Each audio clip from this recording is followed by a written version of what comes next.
It's 2 p.m. Detroit, and you know what that means. Detroit media icon Ryan Ermanni, University of Michigan great Braylon Edwards, and of course, Maz are about to take over on Woodward Sports. Every day, 2 to 4 p.m., it's the best Detroit sports talk on Detroit's best sports network. Woodward Sports. Hey, let's go. Thursday show, April 18th, 2024. Ermanni and Edwards with Maz. Woodward Sports Network, woodwardsports.com, fox2detroit.com, or the Fox local app if you're watching live. If you're watching on YouTube, nearly 64,000 subscribers on this platform. We say hello to you. Hit the like button, subscribe to Woodward Sports. Tell a friend about us as well. Braylon Edwards, good afternoon to you, my friend. Good afternoon to you, my friend. You know it's Thursday, so it's Haircut Thursdays. I'm very excited. Got the haircut. Lady James got hooked up with the braids as well. So I got the braids. I got the hair as well, so feeling good. The DAC event is tonight, the first one that I'm doing for this draft weekend. So the draft is kind of feeling good. But Maz, I got a bone to pick, and I got a gripe to pick. With me? No, it's not with you. Okay. Actually, I got something that grinds my gears. That's how All you right. know I'm getting old, man. You say grinds my gears. I was waiting. So check this out. That's old school. Don't you hate when you're trying to find a parking spot? Doesn't matter where you are. You can be a Target, you can be a Costco, you can be on Old Woodward, if you will. And you think you see a spot, and you get up to the spot, and it's some freaking hybrid, a car that I can literally get out the car and flip over. It pissed me off. Don't you know that happened 5 times as I was trying to get in today? Happened twice on Old Woodward.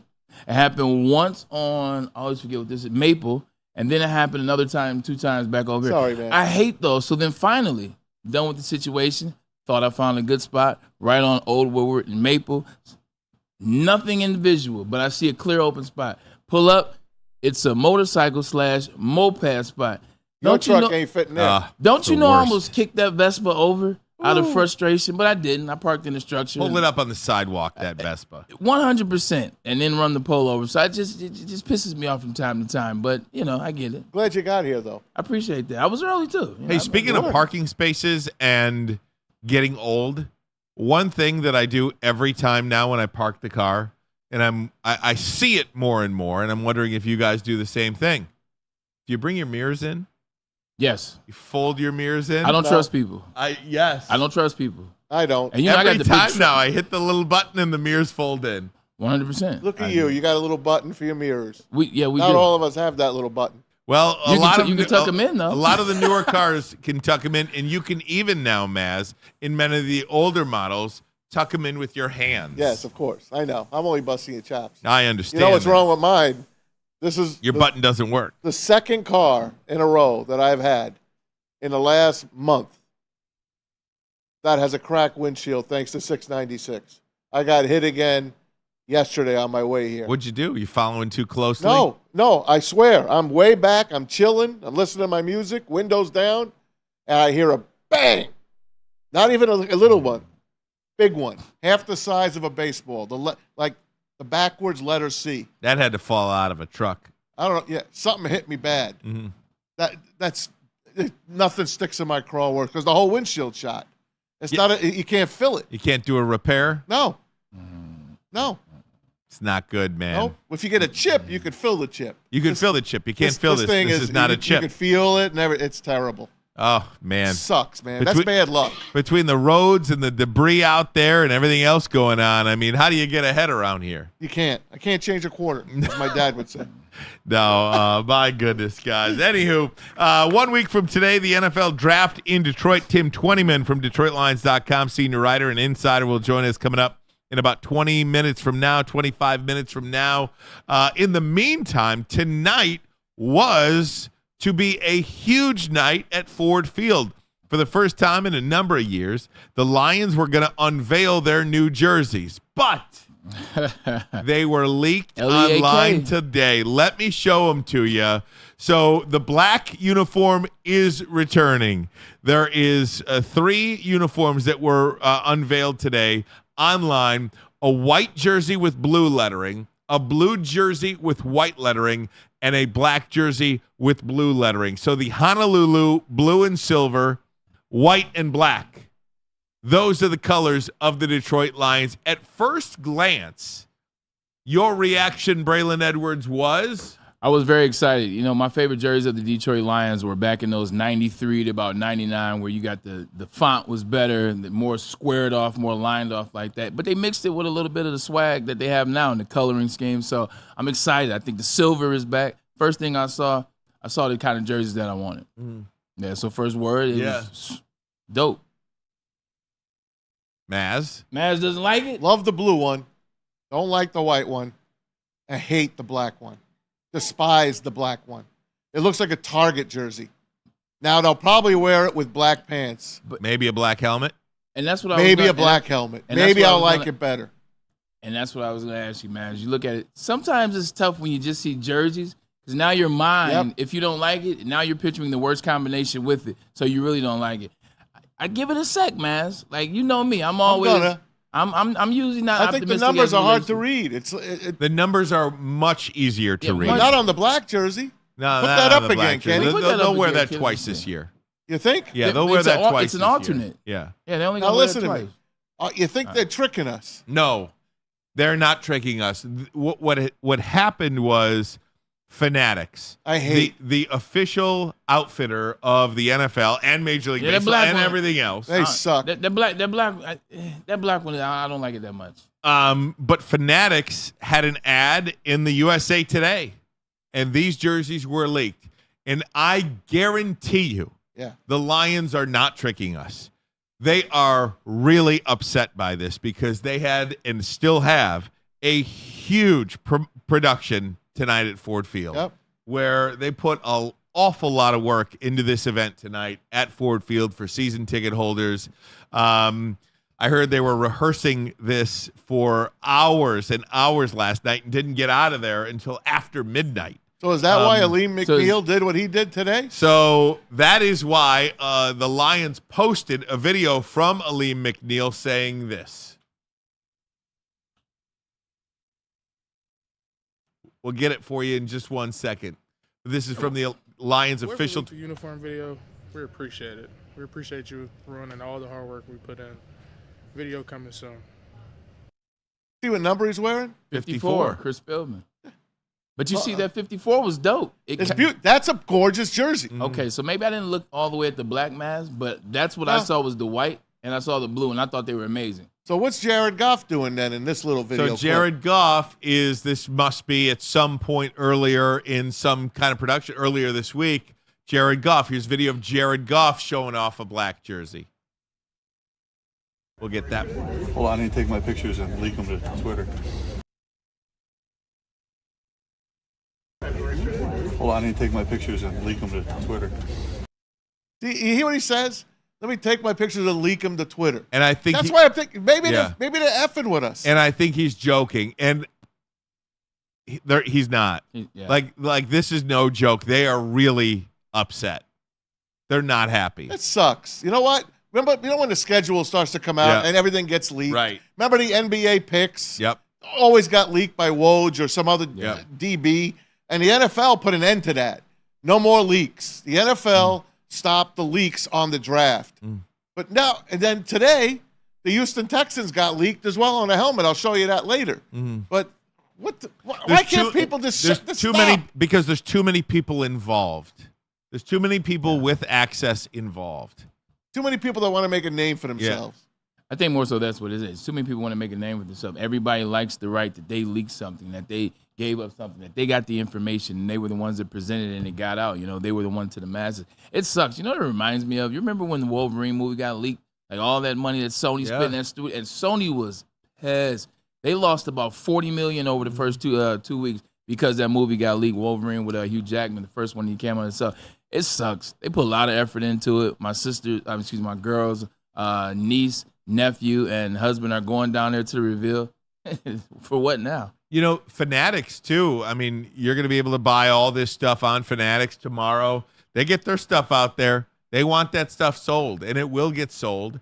And so is Fanatics the one that leaked it? They're the ones that leaked it in an ad to the USA Today. Do you think the helmet will be changed? Because we haven't seen the helmet. Well, that is what will be new tonight, to see how these uniforms are paired with the bottoms and, of course, the helmet. And this year, you can have 3 helmets. Right. Last year, the Lions, had their 2 helmets. Where they wore for 2 games last year, the Raiders game and the Vikings game to end the season. But this year, you could have 3 helmets. I could very easily see a gray helmet, a blue helmet, and a black helmet.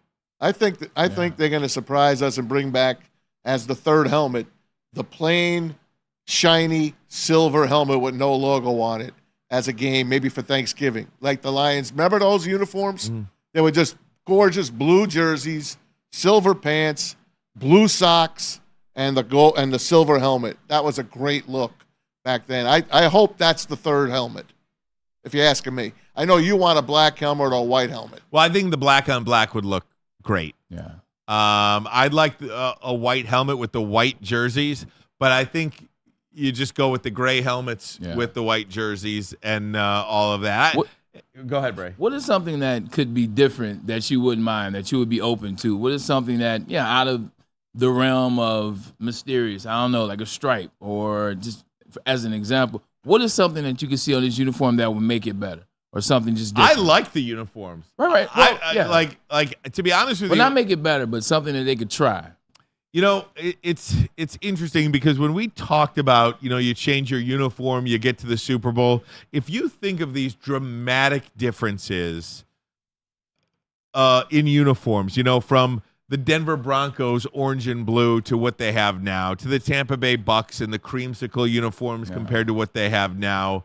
The Seattle Seahawks, I think, are very different uniforms. I was there. The New England Patriots are very different uniforms. Just some of the different teams that have changed their uniforms over the years and have had these big dramatic changes.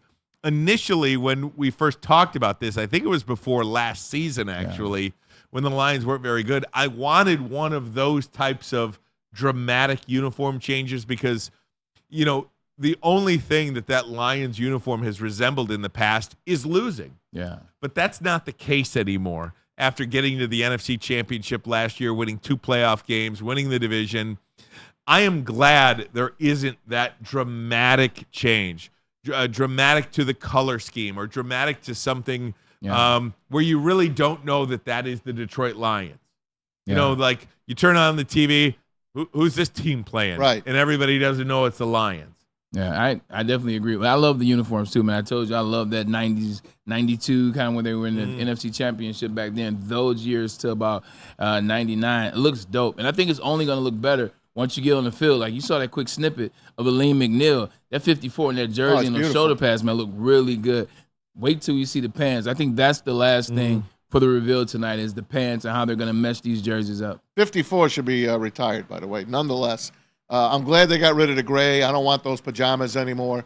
And what I'm sad about is I didn't see the William Clay Ford logo on the arm. That is taken off. Is that officially off? That is officially off. Well, that sucks because the Bears still have Papa Bear Hallis on theirs.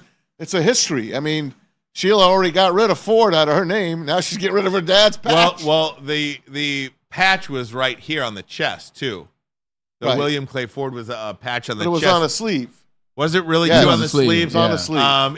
It was definitely. It was part of the stripes. Okay. Yeah, that is clearly off now. If you look at the jersey, that would be disappointing to me. That's clearly off. But how long must you pay tribute to? I mean, I get it, and Hallis forever. But Hallis is one of the guys that started the league realistically. So he found the Bears. Why not have his jersey? So I'm just saying, how long do you have to pay homage? I get it. I get it. I mean, to your point, I'm a historian of the NFL, so to me, it rings more true. I love seeing that. Also, I'm surprised the Steelers never had a Mr. Rooney on theirs.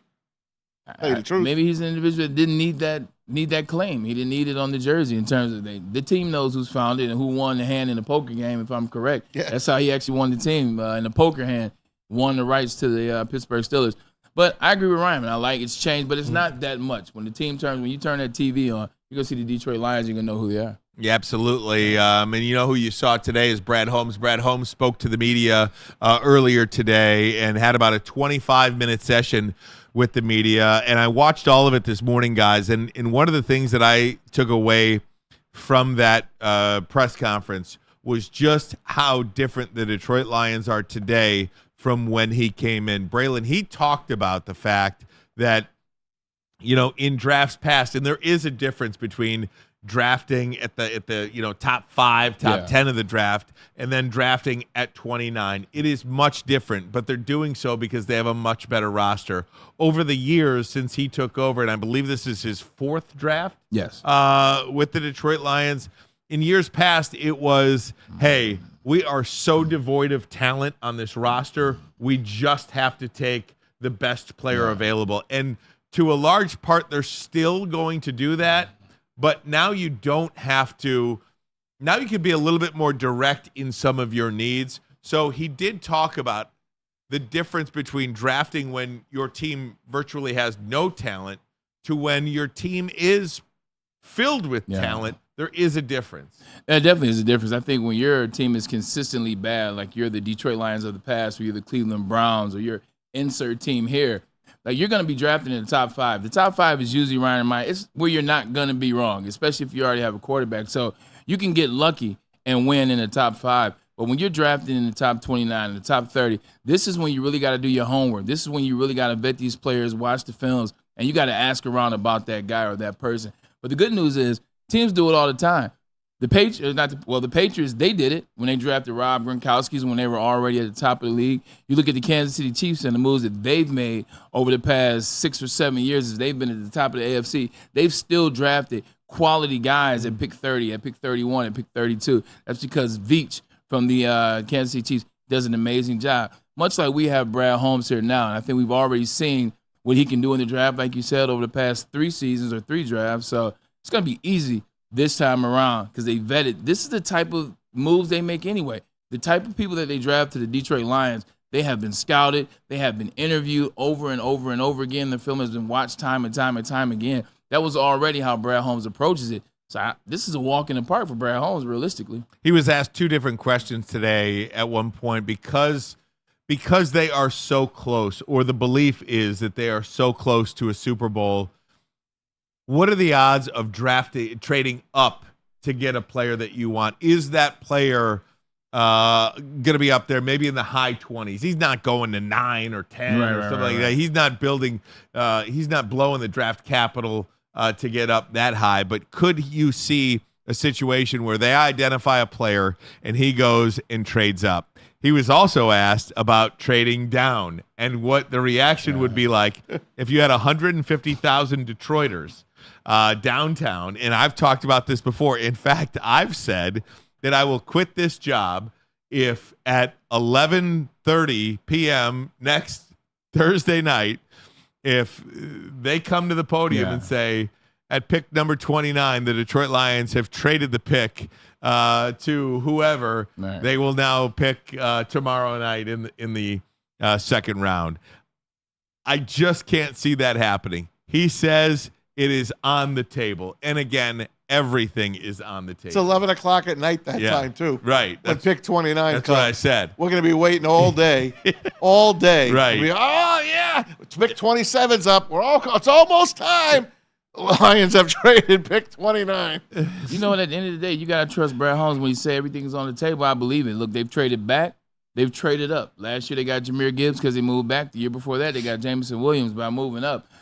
But you know what? The closer it gets to draft, Maz, I don't think it matters. Just like you said, they're not going to be picking to 11:59. Ryan, you said 150,000 Detroiters.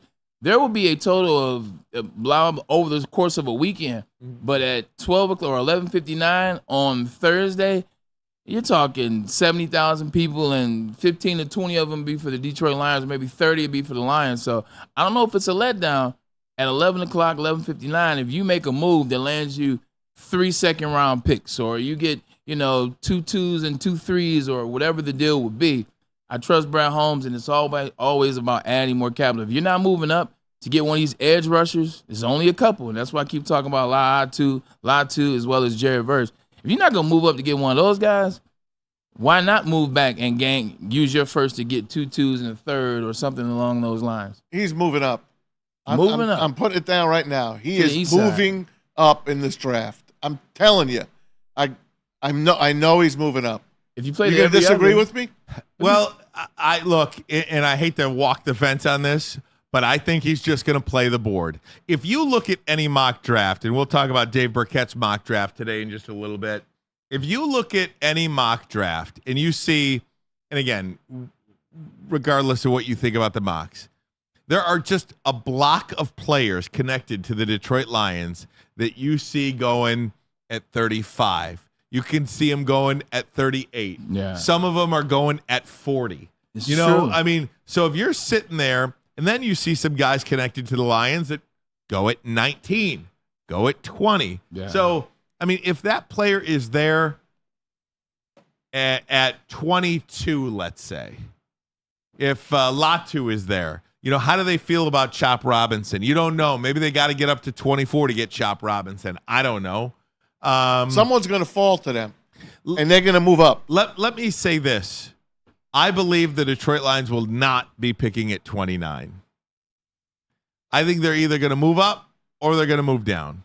They're either going to identify a player that they really like or they're going to move back. And I'll just have to eat crow and go back on what I said because it happens in this business. Yeah, because one of the things that Brad Holmes talked about today too is this draft is very full. He says this draft is back to being regular. Okay. He said last year's draft was pretty weak when it comes to first round grades with, you know, first rounders. I think last year the Lions said there were 14 true first round picks last year. 14 guys that they had graded as first round picks, true first round picks. This year he said, he didn't give the number, but he said this is a draft that's much higher than that. That This means is a probably like draft that is 22. back in the Probably like regular. 22 is a good number. So, you know, and not every, you know, the Lions claim that they got 4 guys that they had given first round grades to last year. Jack Campbell, Jahmyr Gibbs, Sam Laporta, and Brian Branch. Yeah, and you look how those guys played, especially 3 out of the 4, and then 1 got a lot of time, so we expected Jack Campbell to have a breakout year this year.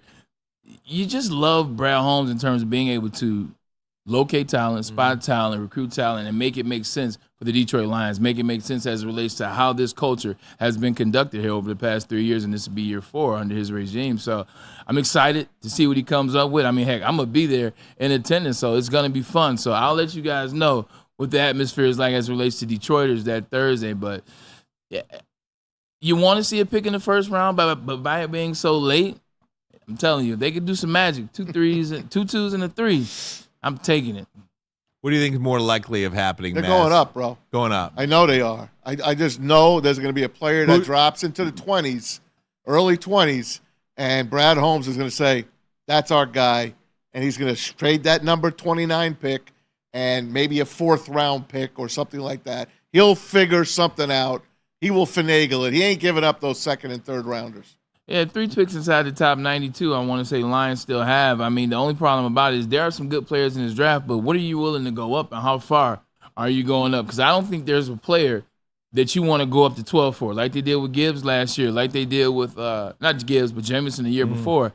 I don't think it's a player that I'm going up because if you're going up that high, that means you're coming off something. That means you're coming off a couple picks yourself. So if you're not going down to maybe 23, 22, anything past that I think is ludicrous. I think you want to keep the draft capital that you have and just trust it. This is a deeper draft if you want. You want some offensive linemen. This is a heavy-rooted offensive line draft, so you can get some offensive linemen. You can get some DBs. I know you want some of those, and even get the second or third round wide receiver. There are some wide receivers in this draft too, so if you go every other match, you might be right. I mean, he went up 2 years ago. He went back last year, so technically he's supposed to go up, but I don't know. They don't need much.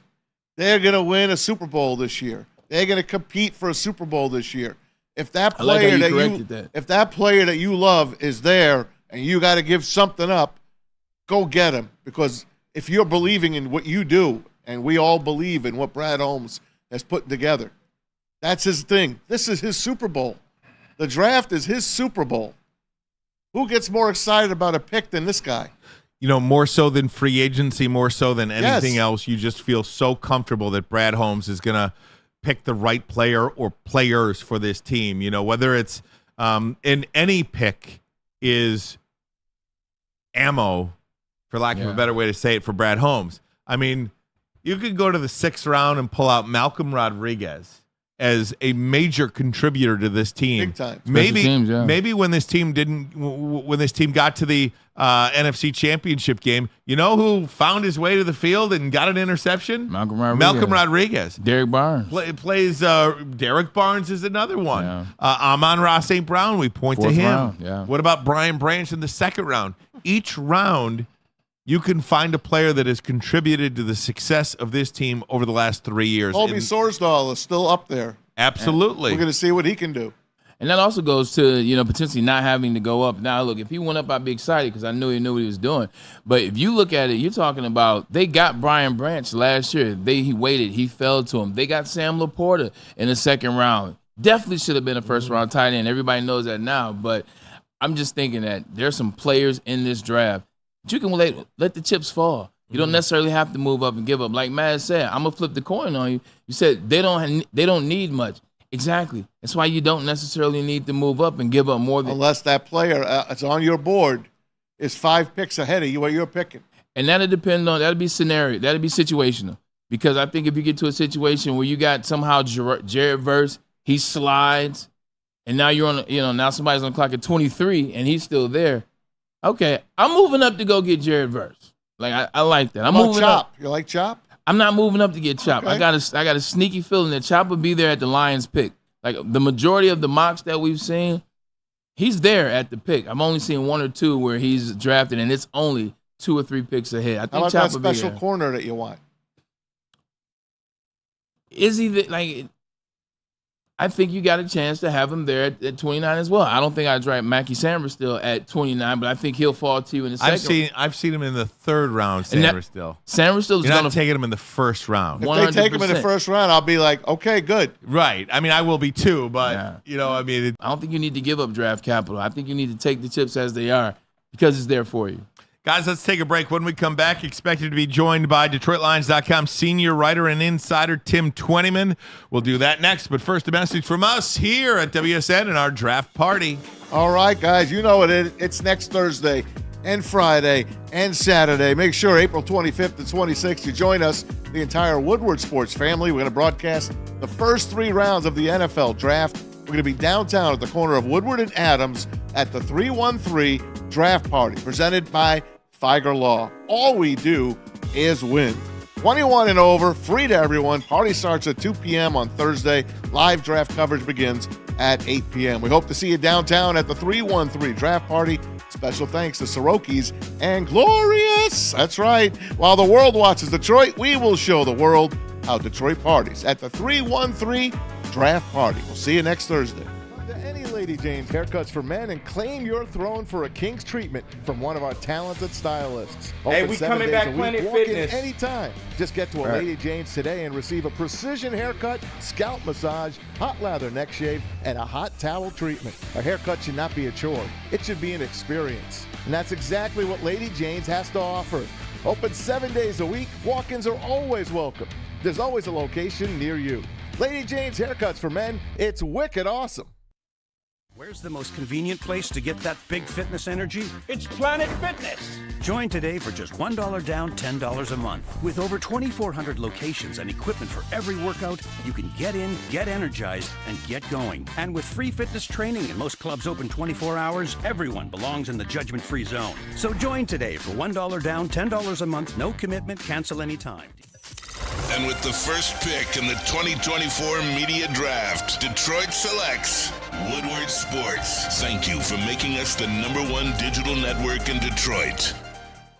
Come to any Lady Jane's Haircuts for Men and claim your throne for a king's treatment from one of our talented stylists. Open 7 days a week. Walk in anytime. Just get to a Lady Jane's today and receive a precision haircut, scalp massage, hot lather neck shave, and a hot towel treatment. A haircut should not be a chore. It should be an experience. And that's exactly what Lady Jane's has to offer. Open 7 days a week. Walk-ins are always welcome. There's always a location near you. Lady Jane's Haircuts for Men. It's wicked awesome. To read when you're telling the truth. Look, Planet Fitness, where your fitness is essential. And now, as always, it's still only $10 a month. Sign up now, get in shape. Spring's here. That means it's followed by the summer. You want to be in shape.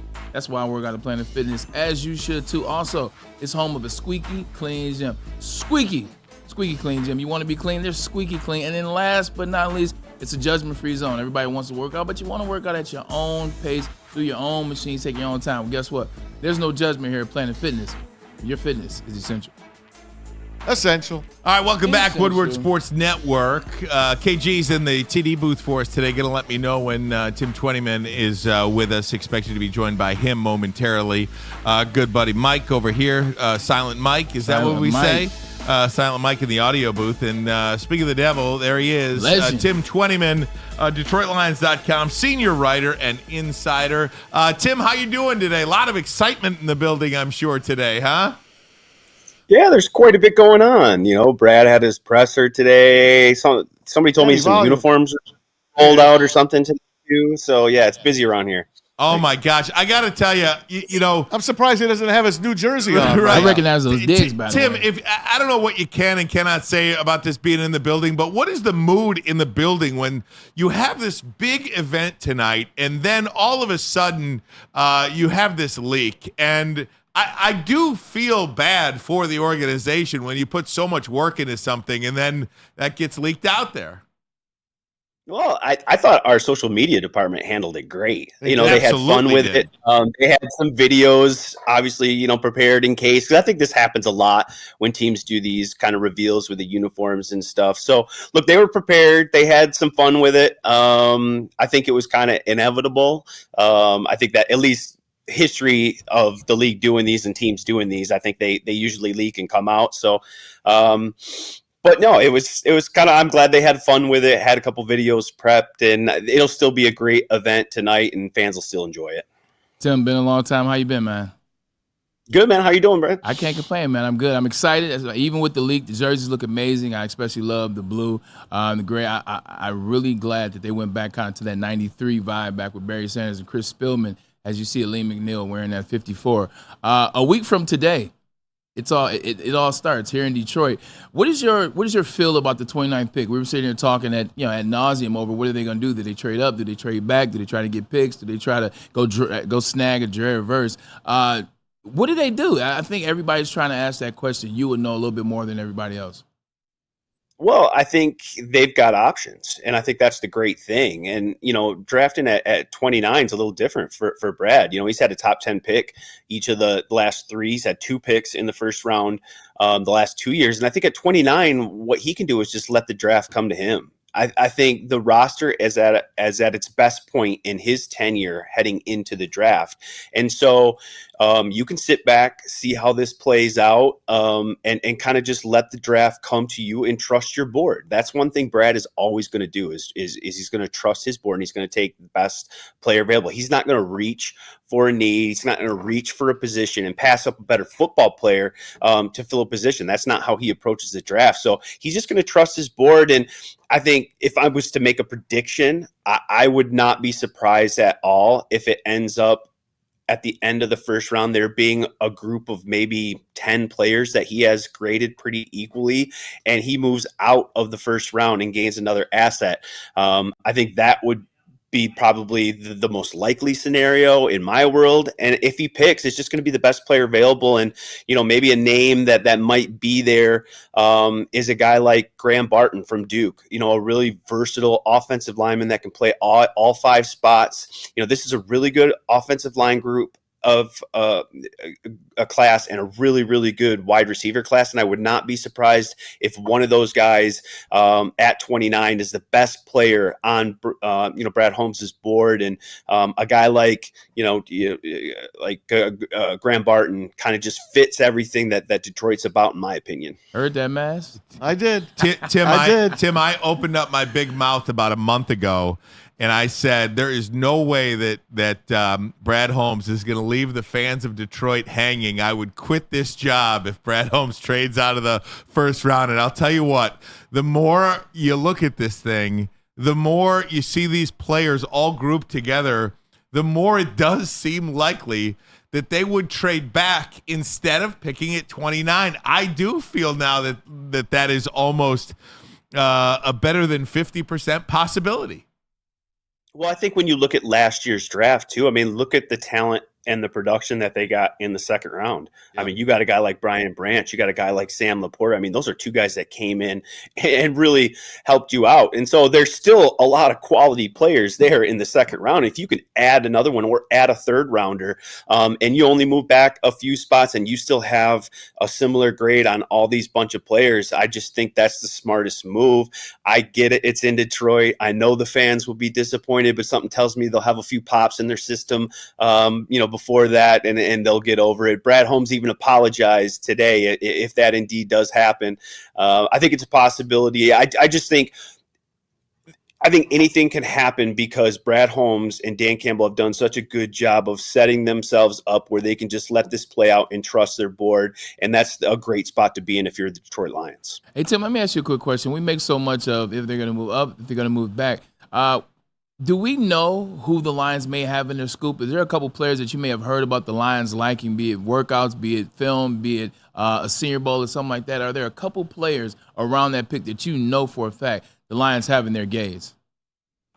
Well, I can tell you this. They've done a lot of homework on the cornerback class. Okay. They've had a bunch of guys in they've had a bunch of guys in on their, allotted 30 pre-draft visits. I know they met with a lot of guys, a lot of cornerbacks at the combine. And so, I think if you're talking about a position group to move up, Braylon, I think there's 4 or 5 cornerbacks in this class, and then there's I think a significant drop off to the next group. Gotcha. And so I think maybe potentially if you're talking about them moving up, if they really do like a Kool-Aid McKinstry who they had in for a visit reportedly. That to me is maybe a position group you could see them move up for. I know they've done a lot of homework on the cornerbacks.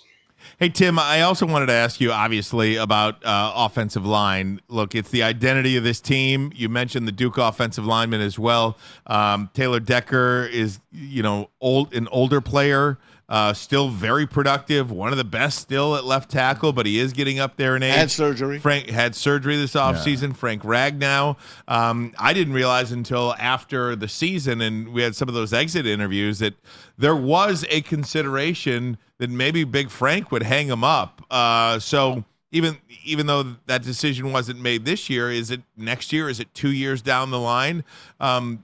This team does need offensive line help, does it not? Yeah, I also add Kevin Zeitler to that list. I mean, he signed just a 1-year deal. So, that's another thing that isn't settled long term. And so, look, that's been the identity, like you mentioned, of this football team. It doesn't matter what your quarterback's like, the weapons you have on the outside. If you can't protect, you're not going to win football games. Just ask Patrick Mahomes in the Super Bowl a few years ago when, he was onslaughted by, not having adequate protection.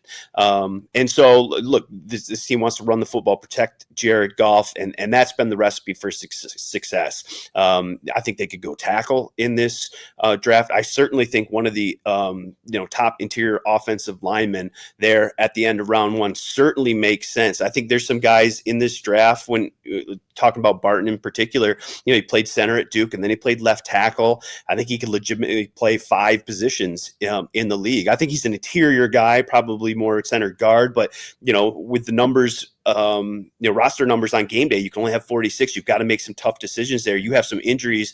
The benefit of a guy being able to, move out to tackle and hold his own. I just think that fits what this football team is all about: building in the trenches, having versatility up front, and so they'll continue to add offensive linemen, and they'll continue to draft them because they know that's the core of this football team. That's what they want to be about, is having a really good, strong, physical offensive line that could run the football and protect the quarterback. Hey, Tim, let me ask you about the wide receiver position. Near and dear to Braylon's heart, obviously. We talk about it a lot. We talked about Jamison Williams and basically had a rookie season, what they're going to do with him, but not signing Josh Reynolds. You re-signed Donovan Peoples-Jones. Do you see at 29, or maybe even before that, maybe they move up, do you see a wide receiver coming over in the draft that early? Or do they wait? Do they still sign somebody? What's your take on the wide receivers? Well, I think when you look at this wide receiver class as a whole, it might be one of the best classes in a decade. Not only top end talent, with obviously the Marvin Harrison Juniors and Odunze's and some of the other guys that are expected to be top 10 picks, but it's deep.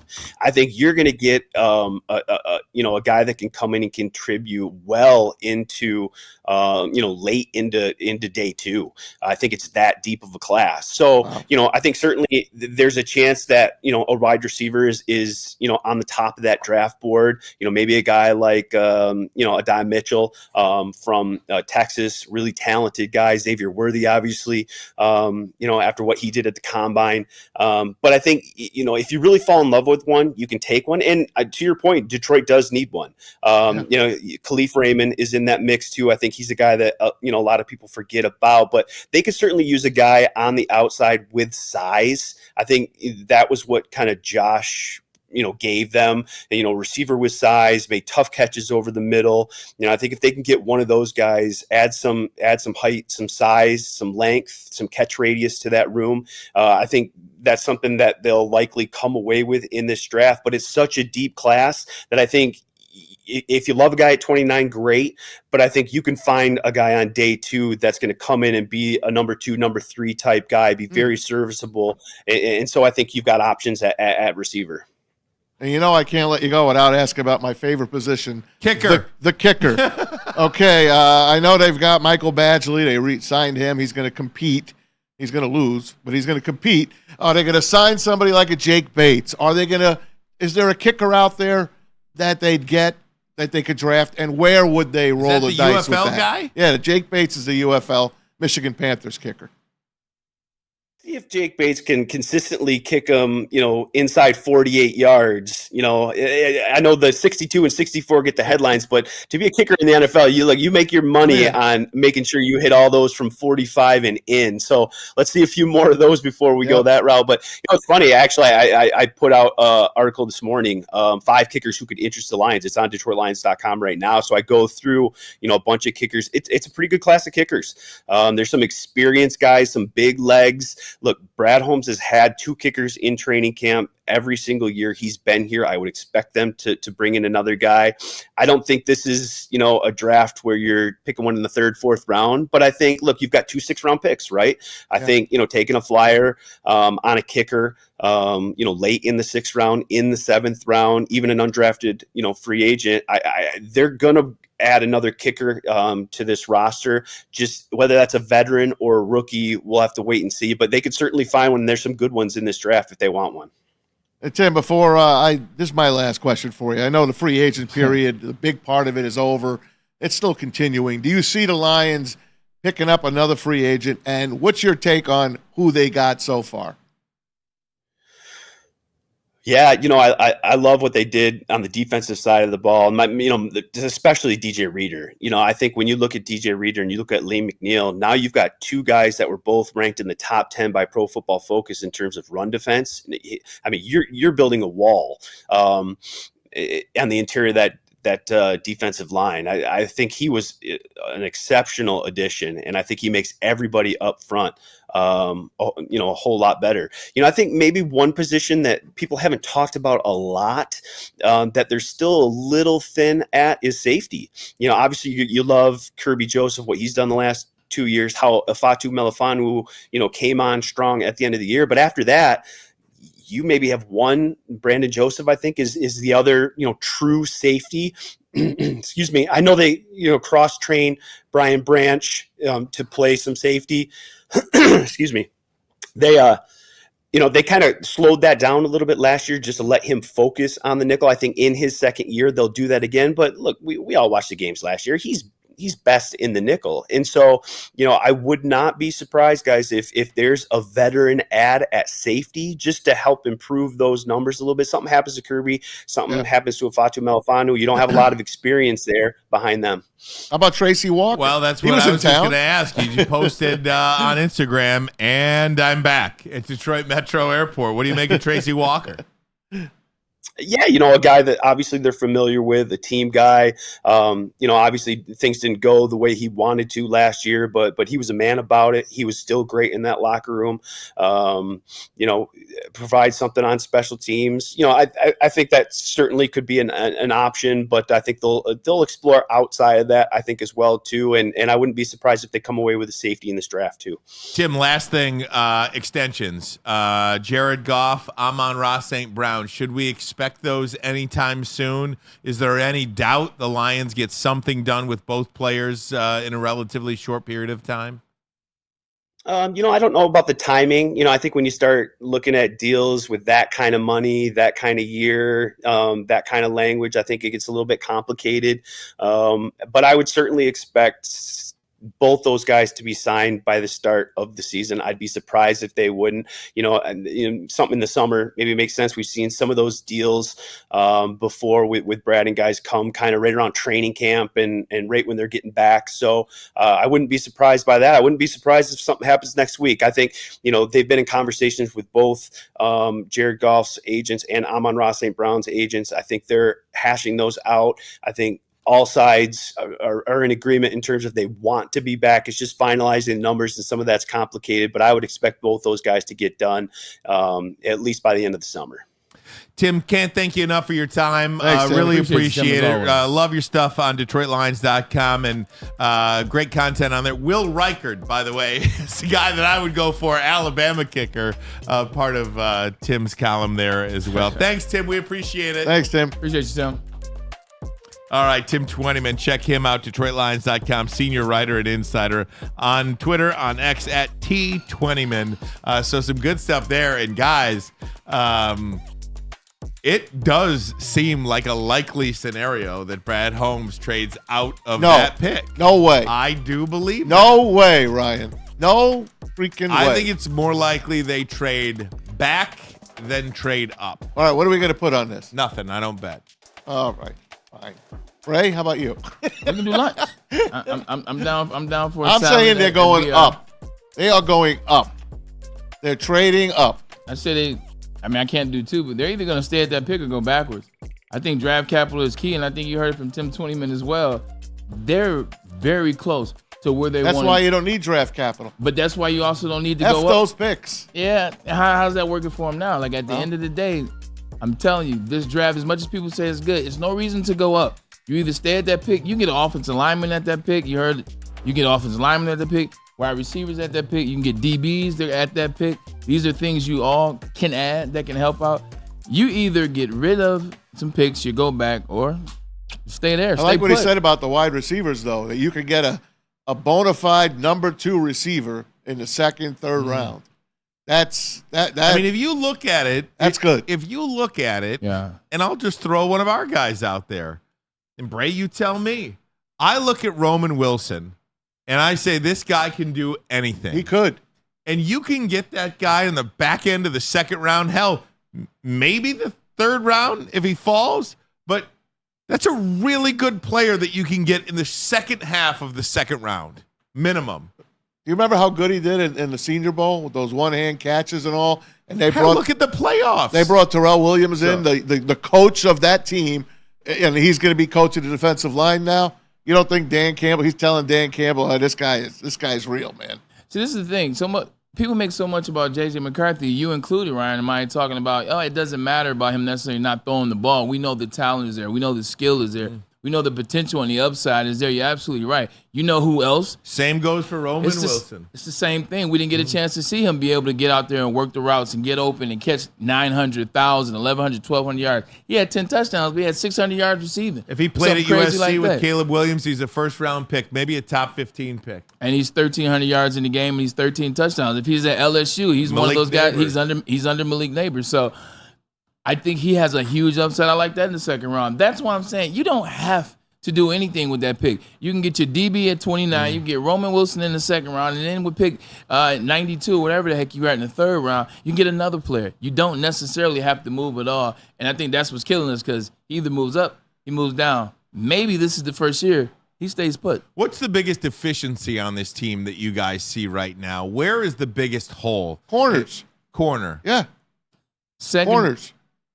secondary, linebacker, and defensive line. I would go in that order. Yeah, I would I'm go with you, Brad. secondary, linebacker, receiver, defensive line. Good call. Yeah. I go in that call. order. Linebacker is the one we don't talk about. Yep. So I think the wild card there is Jack Campbell, last year's first-round pick. How much better can this guy get? He was playing a majority of the snaps in the second half of last year, quietly, no doubt about it. Alex Anzalone got all the love last year, and he should have. You saw Derek Barnes pop for a couple of times. Jack Campbell was very quiet. I just think one of the things that the Detroit Lions don't get enough credit for, I think the coaching staff, is the way they do develop their players. No. Some guys, it takes a little bit longer than others. A guy like Brian Branch, it seemed like he got it in game one. Jameer he did. He took it to the house. You know what I mean? But Jack Campbell, maybe it's going to take him a year or two under his belt to feel good about it.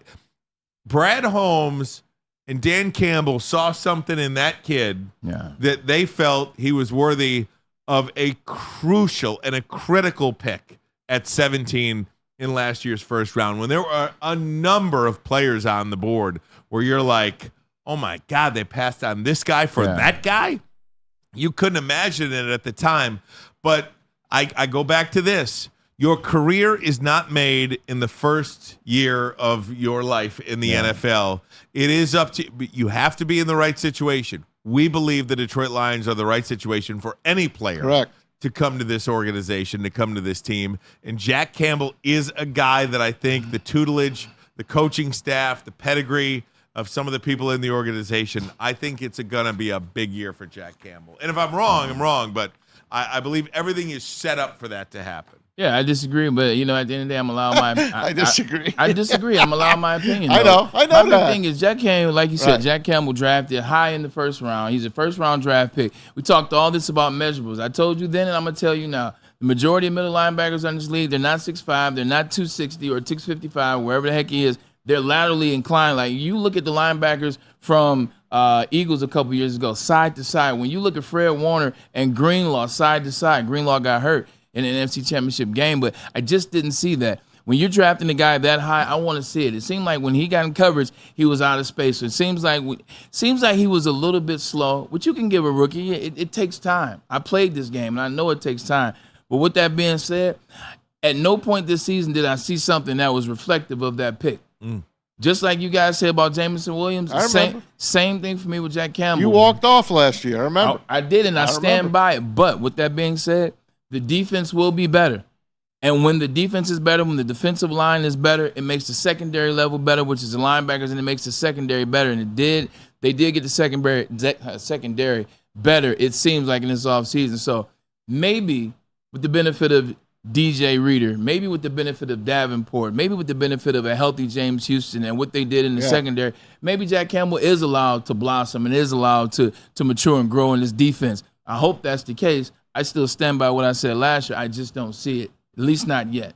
I hope Ryan's right and you're wrong, but I understand. Those are our guys. That's who they picked. There were a lot of people on television. It's okay to criticize. Of course it is. Absolutely. Of course it is. We've done so much flower giving to Brad Holmes. It's okay for me to. Yes. I totally agree with you. But for every reason that you just stated, true. I is shot myself. also a reason why I think this is going to be a big year for him. I'm my own worst enemy. Right? Like every reason you just gave is part of that organizational success, that team success that allows the environment for individual players to succeed. This is true. The only thing, I guess Aiden was different because Aiden's a number 2 overall pick versus a number, Jack Campbell, 18. 17, yeah. 17, 18. So there's a big discrepancy in numbers there. But you saw it with Aiden.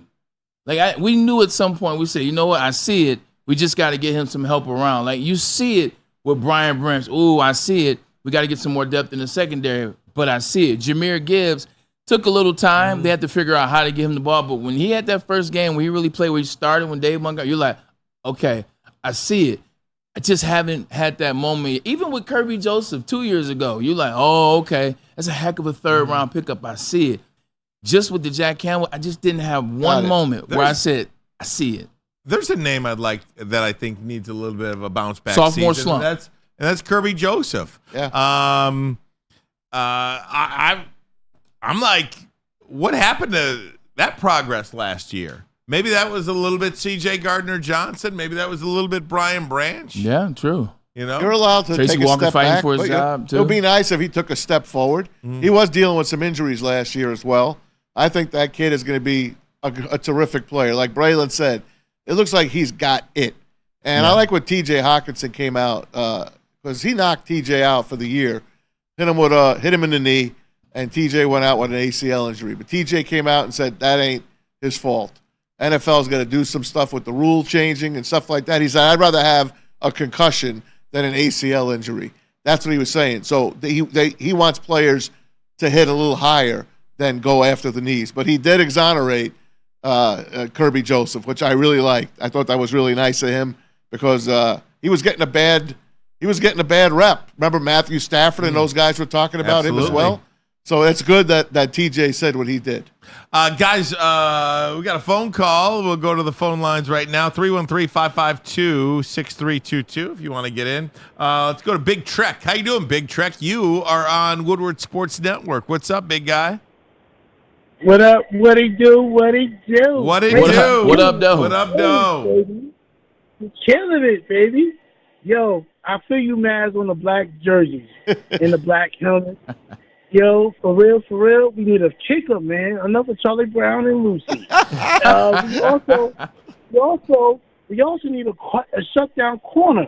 How about that for some popcorn? And what else we need? Boom, bomb, bing. A lineman for that boy from Duke. Let's go, baby. I ain't gonna be there next week, but I'll be there in June, the third week of the month. I want to see all of y'all. Let's shut it down. 313-810. Let's go. All right, brother. Big Trek. Thanks, Big Trek. When you get here, there'll be a seat right here. You'll be able to sit right here because you just did our job for you. I agree with you 100%. You get that DB. You get offensive lineman as well. Hey, heck of a read by you, man. He's an analyst right there. I have nothing to say. Hey, Big Trek, I appreciate the call. Where you calling in I'm from? up against a break right now, top of the hour, so I got to let you go. But thanks so much for calling in. If you want to call, 313-552-6322. Great Bada stuff boom, there. bada We bing. love that. I got to steal that one. Absolutely. Hey, guys, it's a Thursday. That can only mean one thing. Top 10 10 Thursday. Who's Top that guy? 10 Thursday. We'll do that next, but first a message from Premier Pet Supply. All right, folks, you know it. It's the best pet store around. Do not settle for less. Give your pet the best. It's PremierPetSupply.com. Premier Pet Supply, hands down, Michigan's best pet store, family-owned and operated for over 30 years, 13 Metro Detroit locations, 60 brands of food at the lowest prices available. Not only that, they got curbside delivery and nutritionists on call for all of your questions. Don't settle for less. Give your pet the best. That's where I send my guy. It's PremierPetSupply.com. Stop searching for a vehicle and start finding one. Les Stanford Chevrolet Cadillac makes it easy. We harness the power of multiple dealerships and own the biggest selection of GM brands in the area to get you the car you need. With the Les Stanford Group, you'll have access to 4 different dealerships, providing you with more makes, more models, and more choices. We're connected to more than 1,000 vehicles, and with so many high-quality CPO vehicles available, you'll find new car quality at pre-owned prices. You can start and end your search at lesstanford.com today.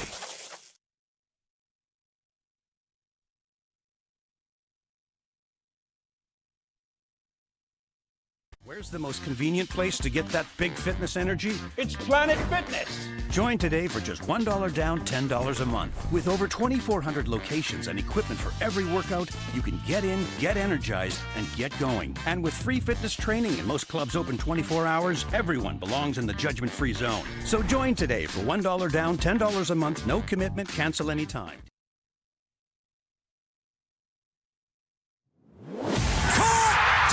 Thank you to the Detroit Lions and Sheila Hamp for the best season in Lions history. Now it's time to let Brad Holmes cook. Woodward Sports.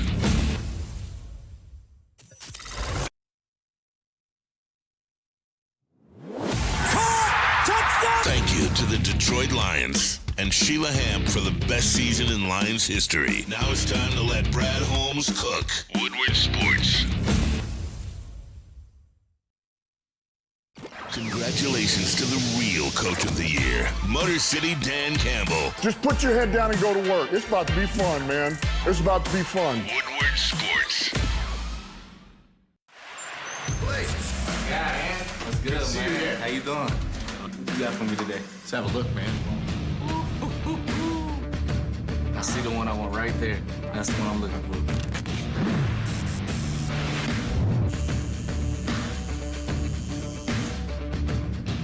for. Welcome to the winner's circle, Blake. Hey. Figer Law. All we do is win. All we do is win. I appreciate Woodward Sports working with Shake Shack because that Chicken Shack sandwich is amazing. But the QB challenge is even better. Win yourself 2 tickets to see the Detroit Lions home opener. All you got to do is scan the QR code above my head right there or go to woodwardsports.com. But the best way, go in person, get yourself a Chicken Shack sandwich from Shake Shack. QB challenge. Now, I want to see the Detroit Lions. So should you. All right, here we go, gang. Thursday, Top 10 Thursday. Braylon Edwards, what is the topic today? Well, the topic is this. I feel like every year we do the same thing where we just list the highest picks in the state of Michigan history. So this time I said, how about I do my favorite players that were drafted? So this has nothing to do with their career, although as you see, some of them had some pretty good careers. An HOF guy over there who we'll get to. But it's just some of my favorite players, people I know, people I played with, pause, and just people that were darn good. Maz, got some names on here that I know you would appreciate. You know it. By the way, I still have those abs. Oh, yeah, Get you do. here. I still have those abs. Don't make me lift the shirt up. No. I still got the Instagram. abs. Instagram. I don't want to embarrass you. I still have the abs. 100%. I got a keg, do. man. Every day I work out. So let's go. Let's go 10 to 6. Then we'll get 5 to 1. Put those up there if you will, Kenny G. Number 10. Number 10. Doing, you know what? Technically, there's no order on these. Oh, okay. So we can just call put them it out. out. Well, just call one at a time. You throw them out there. I'll break it down. Sauce Gardner, you saw what he did. Drafted 2 years ago. Actually, 2 years ago. Cincinnati, Detroit kid, Detroit King High School. Same high school as yours truly. First rookie DB to ever make All-Pro Team 1 as a rookie. This is why I couldn't rank him, Maz, because it's just too many good ones. Agreed. So Sauce Gardner, he's on the list. He's in there. Give me the next one, Kenny. The wheels on the bus go round and round. The 1993 AP Rookie of the Year, Jerome Bettis, Hall of Fame is where he ended up. His one Super Bowl win came down the street at Ford Field. Now, there's a Ford Field moment for you. Dang. Also, Notre Dame guy. I didn't like him in college, but he's from Detroit, McKenzie High School to be exact. Jerome, shout out to you. Salute. We're going to see him next week. We will see him at the Boys and Girls Club. Another running back. Oh, forgot about Mark Ingram. Heisman Trophy winner. Flint, Mark Ingram, talking about a guy that had 3 Pro Bowls, also 8,000 yards and 65 touchdowns. He's also from Flint. And Maz, come to me. You got it. He made one of the great plays in Super Bowl history. Oh, Super Bowl 25. Yes, he did. Buffalo and the Giants. Giants got to keep a drive alive. It's 4th down. Jeff Hostetler hits Mark Ingram. Mark Ingram jukes and dekes and gets a guy on his ankle, drags him for another 5 yards. Giants keep the ball. Giants win the game, and they beat. Pause. They beat the Buffalo Bills. Too many words. Less is more, guys. Less is more. Yes. But you remember that play? Yes. All right. The same Mark Ingram. That's why I'm dying laughing. This is Mark Ingram from Alabama, man. Oh, that's a different Mark That's Ingram. what makes it even funny. Well, my Mark Ingram was a Michigan State guy. Exactly. This is. I didn't see. I don't have my glasses on. This is Mark Ingram who graduated. Oh, right. He was in the 2000s. I'm like, wait, did Braylon talk about his dad? Yeah. He said my Mark Ingram was an MSU New York Giant wide God. receiver. My bad. We're clipping this 100% because he definitely beat me. Pause. All right, here we go. Put the next one up there before I say something outrageous. Great. Andre Rison, a.k.a. Bad Moon Rising, 1989 draft pick. Same draft as Barry Sanders and Deion Sanders. He was magic. Everywhere he went, he just seemed to find the end zone. Over 80 touchdowns career, 84 to be exact. Played in Super Bowl, scored a 60-yard touchdown with Brett Favre in the only Super Bowl that he won. Dre Rison was a bad dude. What's it? Michigan State love. See, I got love for Michigan State. MSU got Andre Rison. I was a big fan of Andre Bad Moon Rising back Bad in the Moon's day. a bad man. Absolutely. All right, who else we got up here? Who's next? Ooh, Jake Long. It's always fun when you put a guy on there that you were on the same team and shared those trenches. Jake Long was a monster. I talk about this all the time. I met him, 18 years old. I said, there's no way this kid's 18. He was 6'7", 315 pounds at 18 years old. I don't remember the kind of career he had. Honestly, I really don't. This is why you don't. It was played with injuries. He made 4 Pro Bowls in 6 seasons. Wow. But he only played 6 seasons. He made 3 of those Pro Bowls as an alternate. Had one really, really good year, got injured, went to the Rams, and then he's kind of shut down. And then he lives in Nashville now. He's doing well, lost all that weight. But 4 Pro Bowls in 6 years, that ain't bad. Number 1 overall pick, Jake Long, and a hell of a teammate, man. Here's a funny story about Jake. We're playing Illinois. I scored a touchdown on Kelvin Hayden, who ended up playing with the Colts. One-hand touchdown, Ryan Ermanni. Wow. Excited. Flag on the play, man. I'm like, dang, what happened? So I come back. They call offensive holding. Jake Long was playing right tackle at the time. So I'm a senior. Jake's a redshirt freshman, so I don't care how big he is. I got I got with him. I'm like, hey, you can't do that. I said, we're disciplined football players here, man. Get your head out of you know what? Went back and watched the film, Ryan, the next day on Sunday. No, there was no hold. He just dominated this guy so bad, the referee didn't know what the hell to do. Wow. The referee was like, that had to be something, and threw the flag. Shout out to my boy, Jake Long. Who we got up here next, sir? Here you go, man. Banksy. Tell me something about Carl Banks besides the fact he also went to Michigan State, 1984 draft pick to your New York Giants. Killer. Carl Killer. Killer. Banks. Number 58 on those G-Men championships. killer. Boy, was he great with Harry Carson and of course, Leonard Marshall at the end. And the great you know Lawrence who? Taylor. Just a phenomenal backfield. George Martin and this team. Carl Banks still calls games for the New York Football Giants. So he's on the radio broadcast. He never left Jersey after he got there. And one of my favorite all-time players. How could it not be? Great player from Michigan, one from Michigan State, and then also 10 seasons, 2 Super Bowls, and 1 Pro Bowl. Who we got next? I think it's a guy you all know. There's another Michigan State guy. Chuck Rogers, man. Rest in peace. I had 58 catches and touch. Wait, no, I remember that. 58 Chuck catches and Rogers. 13 touchdowns. Then Big Chuck. Baby. Yeah, That was dope. That was dope. Shout out to Charles Rogers, man. Rest in peace. Truly a beautiful soul. I just wish he didn't go to Detroit, man. Me too. I just wish he didn't go to Detroit. He was too close to home. He would have switched with Houston and Andre Johnson. 100%. Who knows? Who knows what would have happened? Charlie Rogers was a beast, man. Shout out, rest in peace. I mean, to this day, I still remember that catch against Notre Dame in the back of the end zone down in South Bend. Hell of a catch by him. Hell of a player, man. Hell of a player. Do we have anybody else on the list, or is that it? Oh, yeah. You know I couldn't go out without another Michigan guy, Lamar Woodley. Man, he was a stud. He was a stud at the University of Michigan. He was a stud in the NFL, but I'm proud of him off the field, man. He's done so much in the production space, the entertainment space. We had him in here. 100. We had him in here. He started with Ballers with The Rock, and he's just rolled ever since back downtown. So shout out to Lamar Woodley, heck of a player and Super Bowl champ with the Pittsburgh Steelers and 2-time Pro Bowler himself. So it's a pretty good list, man. Nice job. It is a good list. Oh wait, there's more. Oh, there's more. Oh man, Stanley. How the heck did you think I wouldn't have my dad on here, man? Shout out to Pops, 3rd round draft pick in the 1982 NFL draft. Man, that says a lot considering there were 11 rounds in 82. You're not kidding, man. So to go 3rd, that's pretty good. I have a lot of talent. Love you, Blue. Love you, Blue. He went to the Houston Oilers, and then he also retired, finished his career with the Detroit Honolulu Blue and Silver Lions. So that is my favorite people that were drafted. We got one more. There's one more. Well, I mean, what about this guy, 3rd overall in 05 to the Cleveland Browns? There you go. What Poor about that bastard. guy. Poor guy. Poor guy. You know what? For as much as I crack jokes on Cleveland, rightfully so. Look, there were some great times in Cleveland. 16 touchdowns, still a record. Only person to have more is Jim Brown, had 17 one year. But there were some good times, man. Played with some really good players that could play the game. And for as much as I bag on the fans, which is probably about 20,000 fans, that city it's a football city. It's a proud city. And look, they gave me a shot. Who knows what happens? I mean, I think I go forward to the Bears, but who knows? Maybe the Bears pass. Maybe the Bucks pass. Who would you have rather gone to? Now think. Anybody but the Browns. No. Think. I want you to think. I want you to think who was quarterbacking. I want you to think where the team was at that time. If you had your chance to go back in a time tunnel and get drafted, where you going? So I wanted to go to the Minnesota Vikings because Randy Moss and Dante Culpepper were still there. And you love the unis. They ended up getting rid of Randy Moss that next year, and they sent him to Oakland.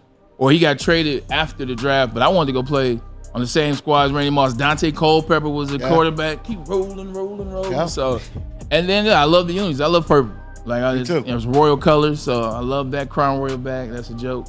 But then I would have got a chance to come home and play Lions once a year, and I would have been in the same division. And then Minnesota's not that far of a flight, so Minnesota is probably where I wanted to go. But Miami was the one that you could have went to because they lied to you. Miami, I just wanted to go there because I visited Miami before the draft. Thank God you didn't go to. I saw the beach and I saw the women. Thank God you didn't go to Miami. Well, I agree. Like I wouldn't be on the show today, but like Miami, it just blew my mind. Like the women, the beach. I was like, wait, this is year round. Who like went there this is instead? every day. Ronnie Brown. Ronnie Brown. Running back out of Auburn. Who was the other running back got taken that Cadillac year? Williams. Cadillac Williams. 5. Tampa Bay. 6 was Adam Pac-Man Jones. 7, Troy Williamson to the Vikings. 8, Antero Rowe to the Cardinals. 9, Carlos Rogers to the now Commanders. And 10, Mike Williams to the Detroit Lions. Wow. Do you notice those teams you just mentioned? Yeah. They all still pick in the top 10, most of them. Unbelievable. Thank God the Lions aren't anymore. 11 was the Cowboys, DeMarcus Ware, and then 12 would have been San Diego Chargers, now Los Angeles Chargers. Sean. Lights out. Lights out Merriman. You know, there's one honorable mention I'd like to say if we can get him in here too. Jared Bunch? No. You ready? Jared Bunch is. I was a That's big fan family. of Jared Bunch. My dad trained He was Jared a Bunch. Giant. Yeah. Yep, New York Giant. How about another Michigan running back that went to the Giants? That's what I was going to say. Ty Wheatley. There you go. Tyrone Wheatley, 17th pick. I think he went to Robichard. Gabriel Robichard. Or Inkster. Inkster. He went to Inktown. Man, I was Loved a him. huge Tyrone Wheatley fan. I loved him. I'm actually on a panel with him Wednesday. Really? It's myself, Tyrone Wheatley. Here's another Michigan State player, Michigan player, Trezell Jenkins. Big tree, play offensive lineman drafted by the Kansas City Chiefs. Wow. But myself, Tyrone Wheatley, Awale Ogunleye, and Trezell Jenkins. We've had so much talent in this state. I mean, you talk Underrated so too. you got, Eric Fisher's not even on the list. Right. He was a number 1 overall Right. pick. You talk about Florida and Texas Max Crosby. and California. Maybe not even California because of the a lot of the skill players out there. But I mean, Michigan, top 5 state for football, I'd say. No, not even close. Who? Not even close. First of all, Texas and California and Florida got that sold up. Ohio. Well, that's 3. Well, Ohio, 4. Georgia, Alabama. People that come from Alabama. Yeah, I'm talking about that actually come from the That's what I'm state. saying, yeah. Yeah. Alabama, Pennsylvania is better than Michigan. What is Jersey. New York. Well, Jersey is more so like pinpointed to a city, not necessarily the whole state. Tennessee. Maybe Michigan around there. So maybe like 11, but not top 5, not top 7. Broder yelled out, we forgot about BG. Brandon Graham. And Brandon Graham is the one I forgot about this morning, but I had already sent the list in. Shout out to BG, Detroit Project, University of Michigan. Pepper Johnson, another New York Giant legend. And there was somebody else that I left off the list. Just looking at this thing right now, Florida has the most NFL draft picks of all time. Then Texas. Sorry, it's a long list. Then California. So that's 1, 2, 3. We were right about that, right? Yep. Then Ohio. Well, hold on. I'm getting there. I don't know if this is good. Not Ohio. It was the state you mentioned though. Pennsylvania. Georgia. 4. So 1, 2, 3, 4. We've got 4. Let's see who the 5th is. Don't sleep on New Orleans. Louisiana. Okay, I'm not going to sleep on Louisiana. I like it. Louisiana. 5. Louisiana 5. Here we go. Hold on. Alabama. I 6. mentioned that too. North Carolina. I slept on North Carolina. North Carolina 7. Lawrence Taylor. Pennsylvania 8. I said Pennsylvania. Virginia 9. That's another sleeper. Shoot, home of Herman. There you go. And Jermaine Crowell. Maryland 10. How Okay. about that? You're right. New Jersey 11. Illinois. Oh, Illinois. Yeah, Ohio and Michigan not in the top 11. Damn. Problem is Ohio. I'm surprised Ohio ain't But the in problem South is Carolina. But the problem is there's different type of ratings. The rating on Michigan. Ohio, how they're number 1 is rating per capita in terms of the actual population of the state. So per the population of the state, what they've put out it equals California and Texas if you look at it that way. Yeah. There you go. Yeah. How about it? There we go. Sounds good. All right, guys, break time. When we come back, some weird stuff with Caitlin Clark and a reporter yesterday. Want to talk about that? This is creepy. Creepy. We'll do it next at Weirdo. But first, a message from us here at WSN. Yep, let me get my live read. All right, we are Kenny. doing Kenny, you got it, baby. WSN merch. And I know y'all tired of that same old Detroit sports merch, but it's a new era in Detroit sports wearables. We got the designs that you want and the designs that you need. WoodwardSports.com and click shop. We got hoodies, hats, tees, everything guaranteed to make your head spin. So once again, that is WoodwardSports.com/shop. And I also have Swiss Insurance. So let me get to that. Good news is, the bad news, insurance rates are going up in Michigan. They never really stop. But the good news is Swiss Insurance is here to help. Right now, more than ever, it's critical for you to have insurance reviewed. Swiss will make sure that your carrier does not slip in fees or raise deductibles. Call Mark at Swiss today or visit SwissINS.com and tell them that Woodward Sports, they sent you. The most convenient place to get that big fitness energy? It's Planet Fitness. Join today for just $1 down, $10 a month. With over 2,400 locations and equipment for every workout, you can get in, get energized, and get going. And with free fitness training and most clubs open 24 hours, everyone belongs in the judgment-free zone. So join today for $1 down, $10 a month, no commitment, cancel anytime. BGCSM 3C Sports Conference is coming during NFL Draft Week, starting on April 24th. Special guests will include Jerome Bettis, Barry Sanders, Eddie George, Aleem McNeil, Calvin Johnson Jr., Sean H. Wilson, Cynthia Freeland, Adam Scheffner, and more. This event is open to athletes, coaches, and parents, but space is limited. So go to our website and purchase your tickets today at www.bgcsm.org.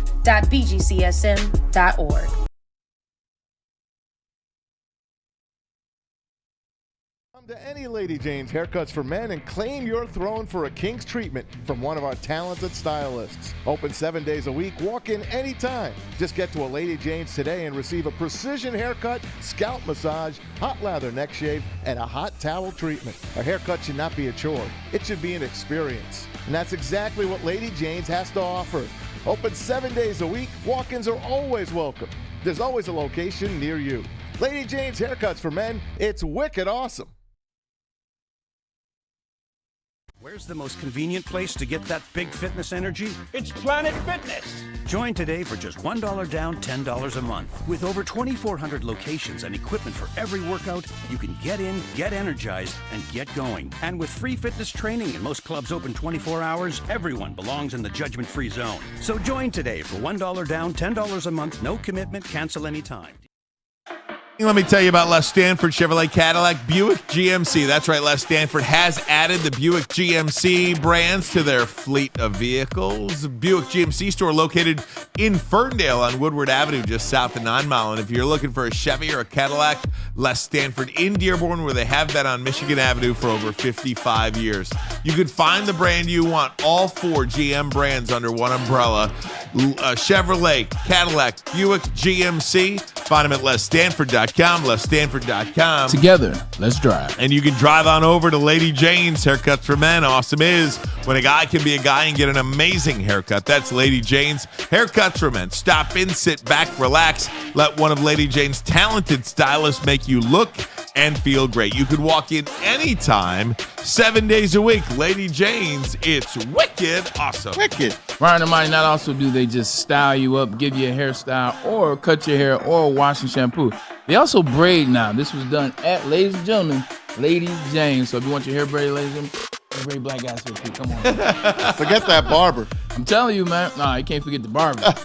Oh, man. But see, at least I'm in the door. Remember, I wouldn't even go on I the know. door. Now I'm getting my hair, I'm getting my hair braided You started up. slow. You went with the shampoo and the Yep. neck massage and the scalp massage. Now you're doing everything. Hey, man, it's Ryan. It's wicked awesome. That's right. It is Wicked wicked awesome.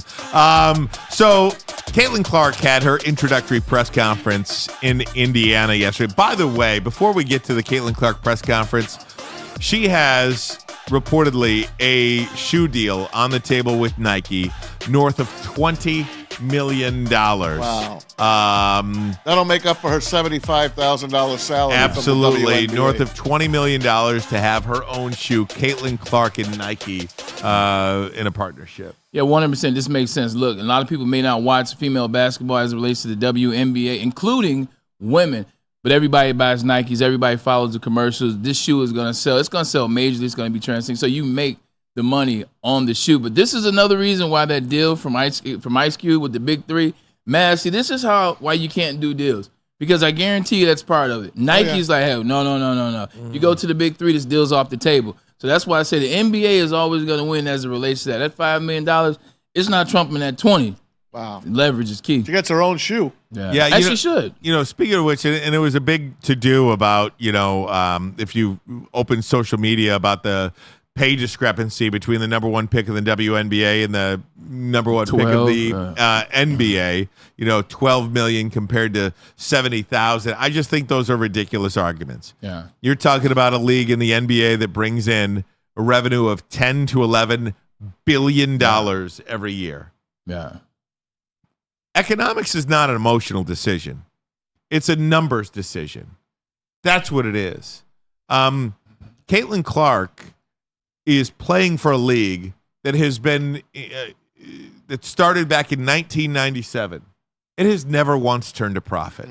In fact, in 2018, Adam Silver, the commissioner of the NBA, had a press conference talking about the NBA because the league was in peril, saying that they lose between $10 and $12 million every year. You can go look that up if you want. Just recently in 2022, a group of billionaires got together to raise $75 million to give it to the league to keep it in existence and survive. Guys, it's just,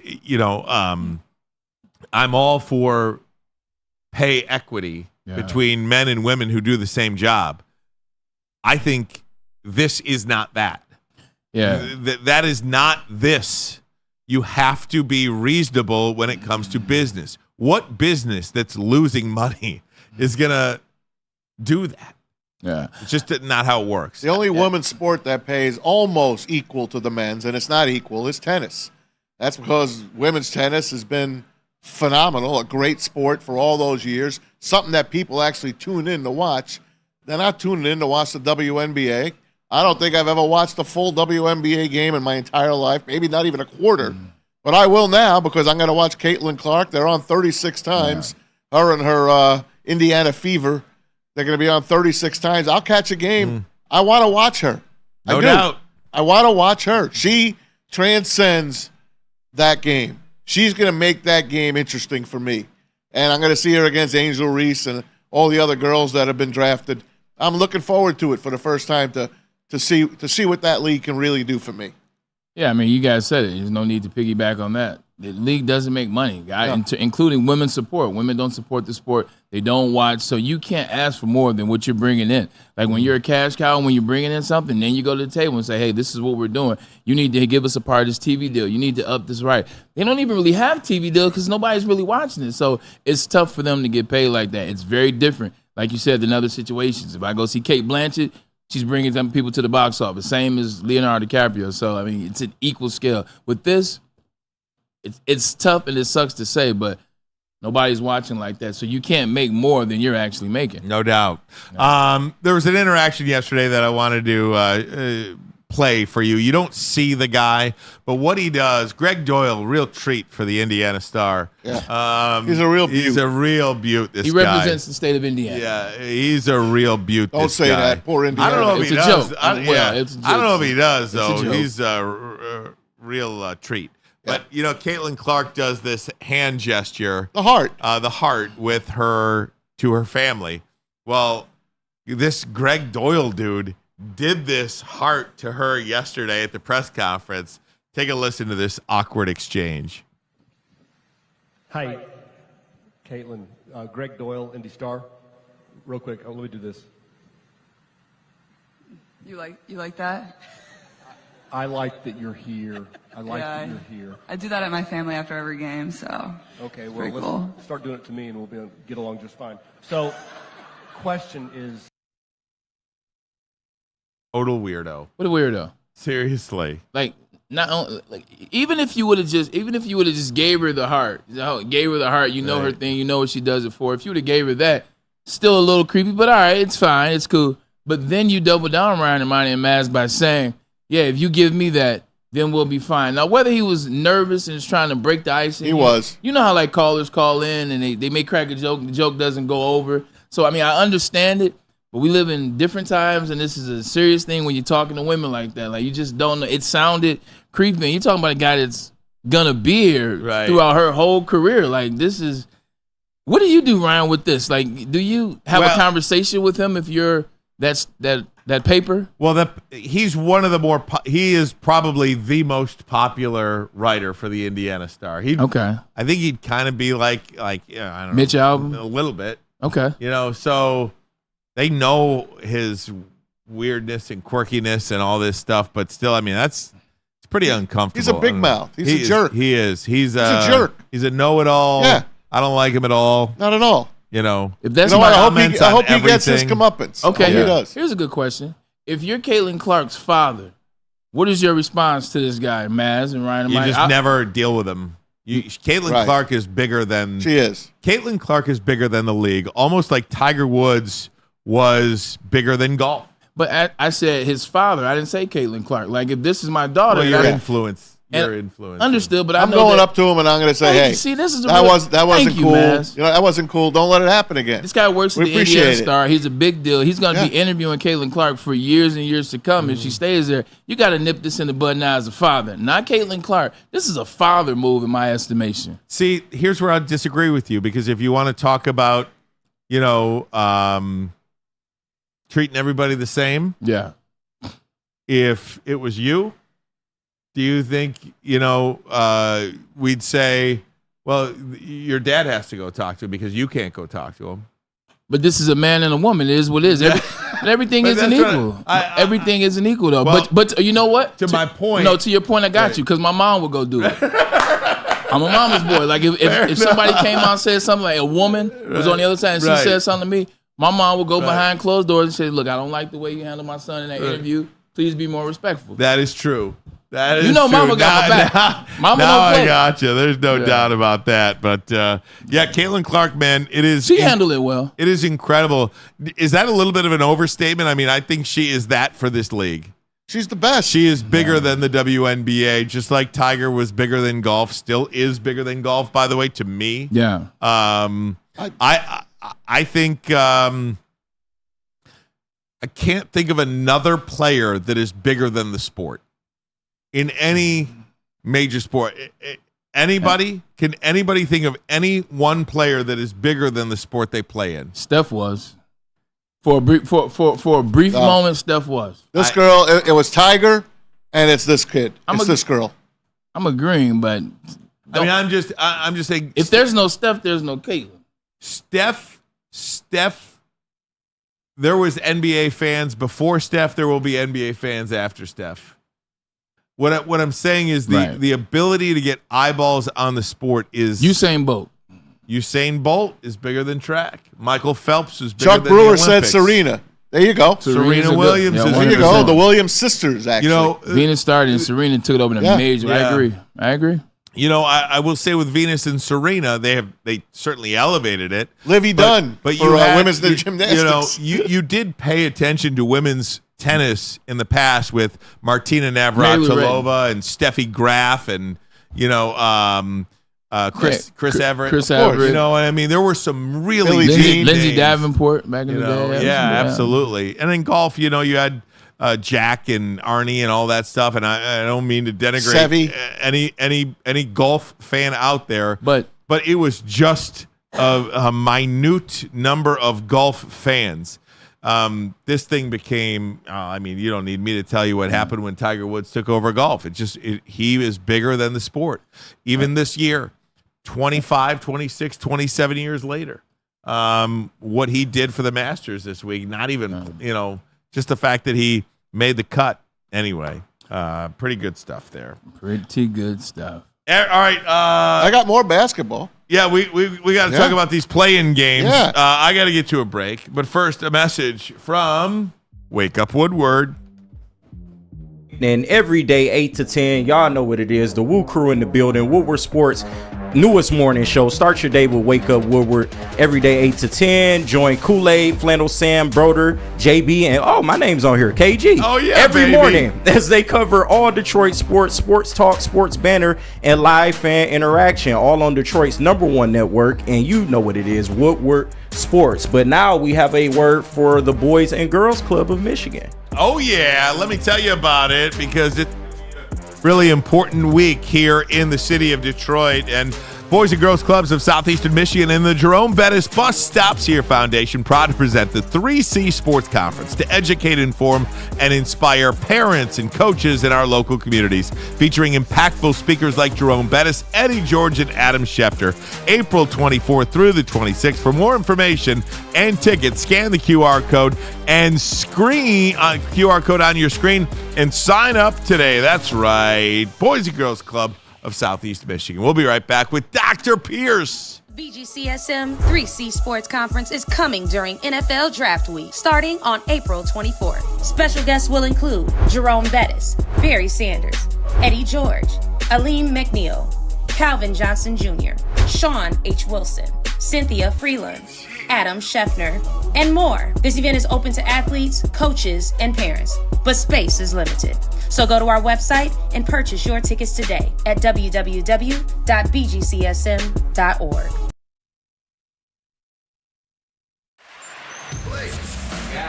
What's good, man? How you doing? What you got for me today? Let's have a look, man. I see the one I want right there. That's the one I'm looking for.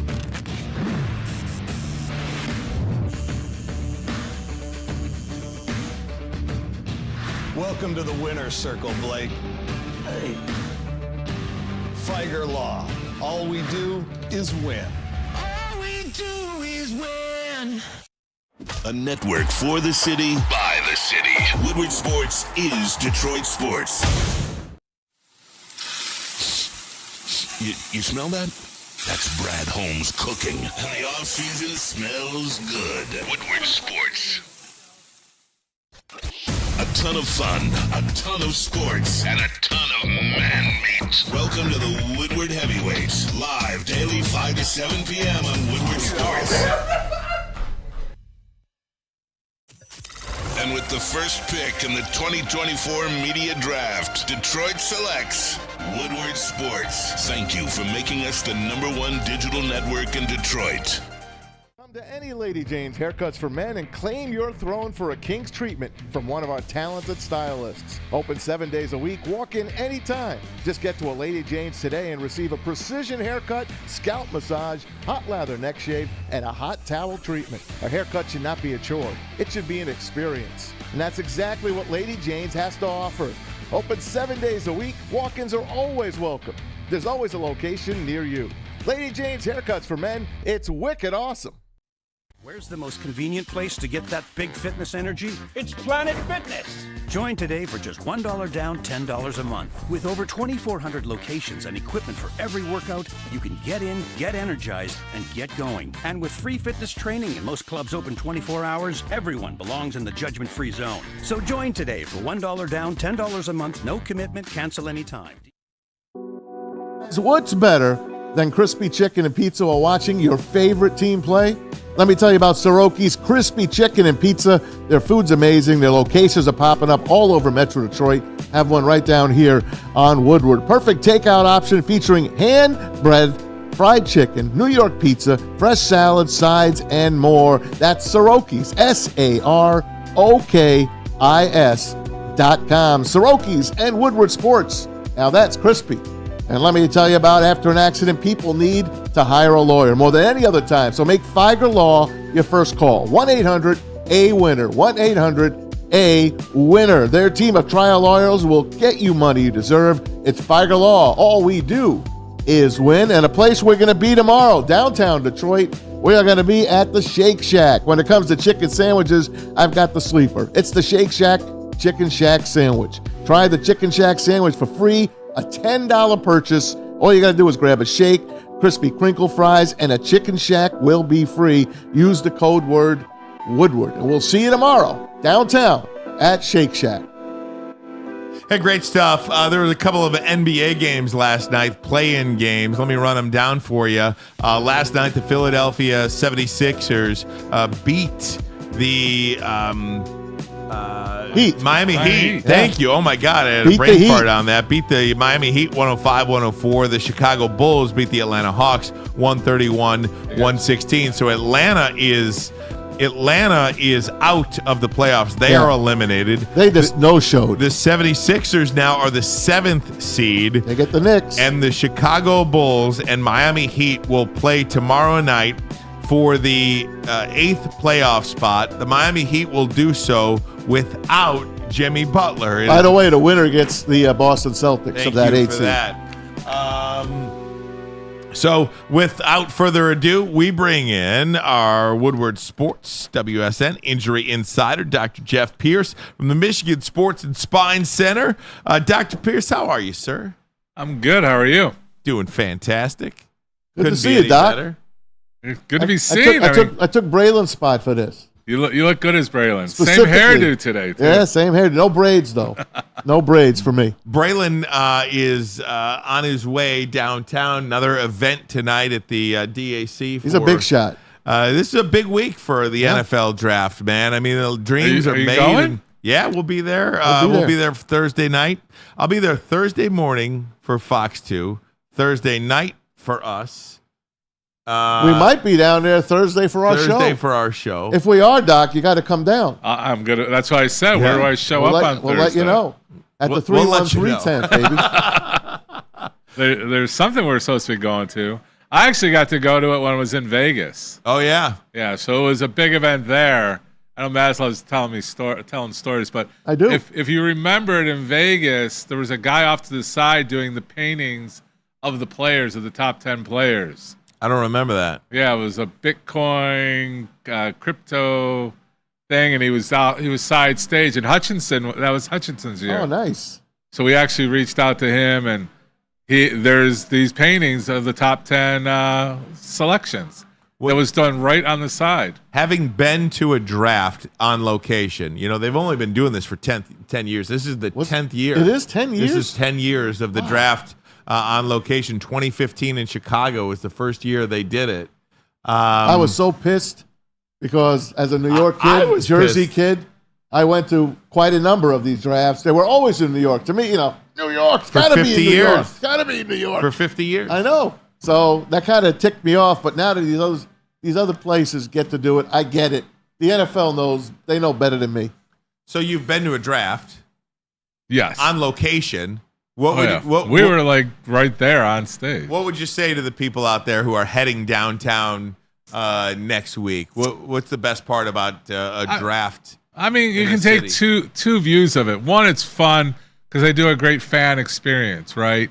So the NBA All-Star, which I get to go to a lot too, there's great fan experiences. But like with the All-Star game, it was a really nice fan experience, meaning you get to go up, you get to touch everything, you see a lot of the lockers are reproduced, and just a lot of good memorabilia, good picture taking, stuff like that. Obviously the food and all that's there. But the experience of the excitement of the what's a good term for the crazies that will travel? The draftniks, they call them. Draft what? Draftniks. They're called draftniks. So those people, Draftniks. Those people are very spirited, and it's fun. There was a good energy there, but like one of the comedians says, it's like, what's wrong with you people? You got way too much time on your hand. You can pick it all up the next day instead of sitting there and watching it for the next 3 to 4 hours. Right. Now, you know what you should do, Doc? I just thought of something for you. You should have people park over, come and see you at the Spine Center. Park there. You should have a shuttle to the draft. There you go. What do you think? As long as we're serving the right food, we might make that work. There you go. You talk about what are they called? Draftniks? Draftniks. 6 NFL cities within a 4-hour drive of Detroit. Yeah, we're going to get crushed. Chicago is taking over. Really? Yeah. Chicago's got 2 picks in the top 10. And you got Cleveland, Milwaukee. Oh, yeah. Cincinnati. Well, Indianapolis. Indy, yeah. Cleveland. Yeah. Cincy. They're all going to be here. But mainly Chicago will... How far a drive lot is of Bear Buffalo? fans. Buffalo, about 8 hours. Oh, okay. Yeah. Well, if you go through Canada, it's only like 5. Is it that long? Niagara Falls. Yeah, that's why I was referencing it, because Niagara Falls I feel like is a 4-hour drive. Yeah, 4 to 5 hours. My bad. You know what? Going to Jersey through New York. You can even put Pittsburgh in there. Pittsburgh's only 6. Oh my God, Pittsburgh. Yeah. 5 hours. And if you are driving for injury reports, right? Oh my make sure you gosh. hydrate and don't stop at McDonald's more than once. Exactly. That's the way to do that. Breakfast only. Doc, let me ask you about an injury that happened in the NBA last night, because it essentially ends the season for one team, and that's the Miami Heat. Jimmy Butler went down at the end of the game with a MCL strain. The team says he will be out for several weeks. So he's out for the remainder of this year, we anticipate, for sure. So, yeah, I mean, you saw the total change in the game. What was Heat were up by 13 or something in the second. He gets hurt, just totally changed the game around. I mean, Butler, he definitely shows up. So he has to be really hurt to not be playing today. First of all, what's an MCL? It's the medial collateral ligament. So since I'm wearing shorts today, it's on the inside of the knee. Where you're on the inside here, it's the collateral ligament that crosses over the joint.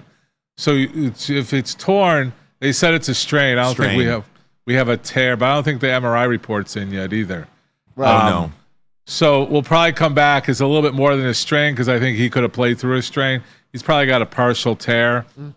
So it just creates that inside stability of the knee. And with cutting and jumping and going, being able to change directions quickly, any ligament in the knee is important. The ACL, the anterior cruciate ligaments, probably the most important, but then we talk about the meniscus.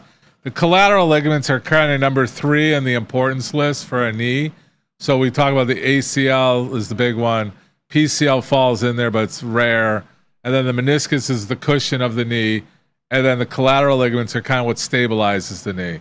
So he's probably feeling unsteady, shifting side to side, or moving quickly, which, especially on a takeoff for shooting and stuff, you're going to have trouble with stability. And, Butler, just knowing his personality, meeting him a couple times, the guy's so competitive. This is the time he turns it up, which we all know. And for him to be saying, I'm out, it's got to be a little bit more than a strain. Is the MCL the lesser of the CL injuries, or the PCL? Well, there's ACL. Because the ACL is the worst. ACL is number 1, but it's the most. It stabilizes the knee the most. Yeah. So that's in the middle that I say is like a twisted inside the knee going. The ACL moves to the front. The PCL moves to the back. How'd you be so smart, by the way? I was just thinking the same thing. Like, how do you get like what that? Are you unbelievable? Yeah, well, I'm talking to a bunch of. You are. A couple of dingbats here. Right. The So go ahead. knuckleheads. Keep The talking about knuckleheads your make me look CLs. smart. Right. Oh my No, but gosh. what I do feel, especially like just what we do, is that we try to simplify it. You talk to a lot of people, like, I have no idea what the doctor said, right? You leave, what do you say? I have no clue. We've really pride ourselves on communicating at a level that you understand. And always when you leave our office, it's like, do you understand? Tell me what you think I just said. Because I learned from someone who's much more intelligent than me, it's not what you think you're saying to the patient, it's what they're understanding from you. Mm-hmm. So especially at a doctor's office, if you give them bad news historically, statistically, all that, they can't hear anything past the first word you say. Like you have a herniated disc. That's all they hear. That's it. You have a tear. That's all they hear. They just shut down. Right. And Cleveland Clinic did a real nice piece, a commercial piece where you really don't understand what goes on in the person's head you're talking to or what's going on in that person's life right then. When you right away, like we talk about a lot of work injuries or auto accidents and things like that.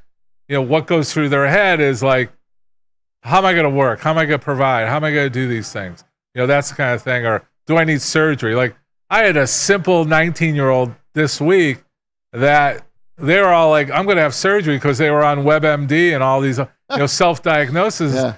I'm like, what did you say? Well, mom said I might need surgery. No, she's a collegiate athlete. You're not going to need surgery. It's not that bad. You're able to do A, B, and C. So we try to take care of what their concerns are and talk to them at that level. Not that I'm going sideways on the CLs. Is the Google, the WebMD, oh my God, one of the most maddening parts of any doctor's I never go visit. on that stuff. I don't want to know what I have. Same. But there's a lot of people out there the opposite of you guys. Right.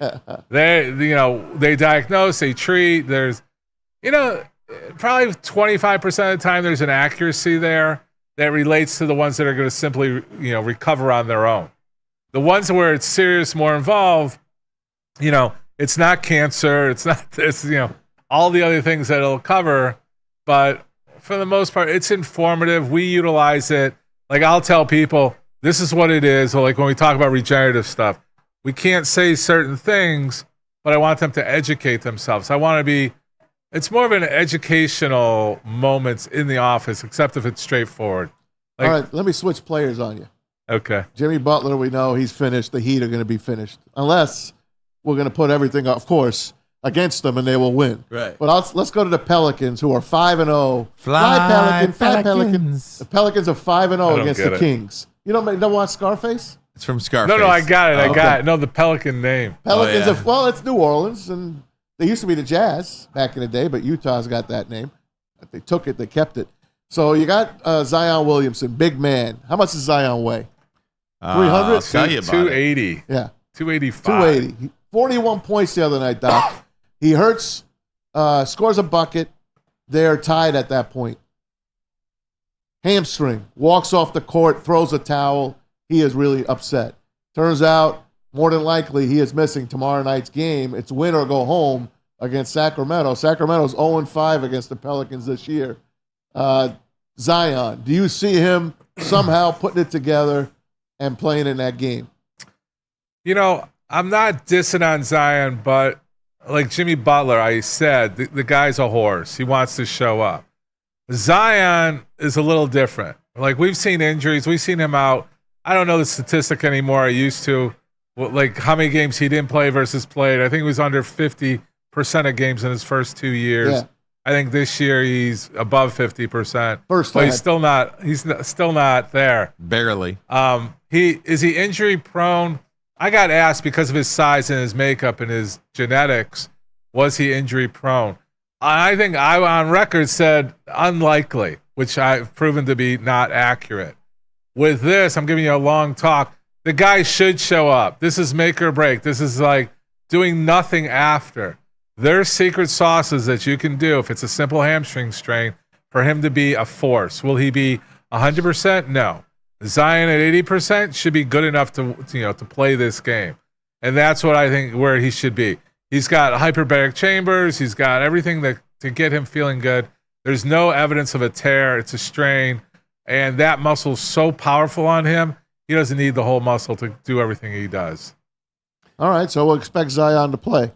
Well, that's not necessarily the case, though, because like Doc is saying, some guys can play through injuries and some guys just choose not to. Right. But can he damage himself? Let's say he tears it.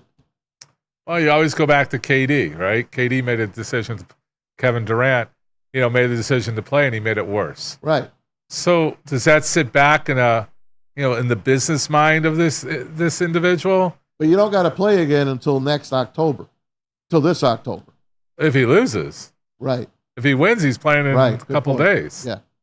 So can they beat him without him? His coach's and medical decision. I think it's going to be a game time. I think he's going to see what kind of power. But the hamstring, if it's a mid-belly strain, you can wrap that up pretty well. You can give him a little bit of a medication, the secret sauce I always refer to, wrap him up and get him playing. Would be, if he was on our team, I would have hard-pressed to not see him play. All right. Wait, I want to ask him about something. Yeah, please. How's that vitamin thing you've been doing to yourself? What do you want to refresh my memory on that? Because I want to come over and I want to get juiced up. You want to get juiced up? I do. Well, we don't want to call it the juice because that leads to like steroids and stuff like that. It's a different This is regenerative stuff called exosomes, and I did do it. Today is actually week 5. So I didn't see your Band-Aid. That's why I'm asking. No, I don't get it I'm done. Okay. I'm done. Oh, okay. I did the 6-month treatment. Okay. So it's pushed through my system. I'm regenerative. I got those younger cells instead of my old. You're vigorous. I'm vigorous. I'm vigorous. clear. The The cloudiness has left my brain. I'm multitasking again. No, the simple answer is, do I feel better? Yeah, 100%. Some of the ailments I still need to treat and do my routine, but I'm definitely getting up easier. You know, I not to cry, oh, Dr. Pierce, but I've had back pain since I was 15. I got it right now. Yeah.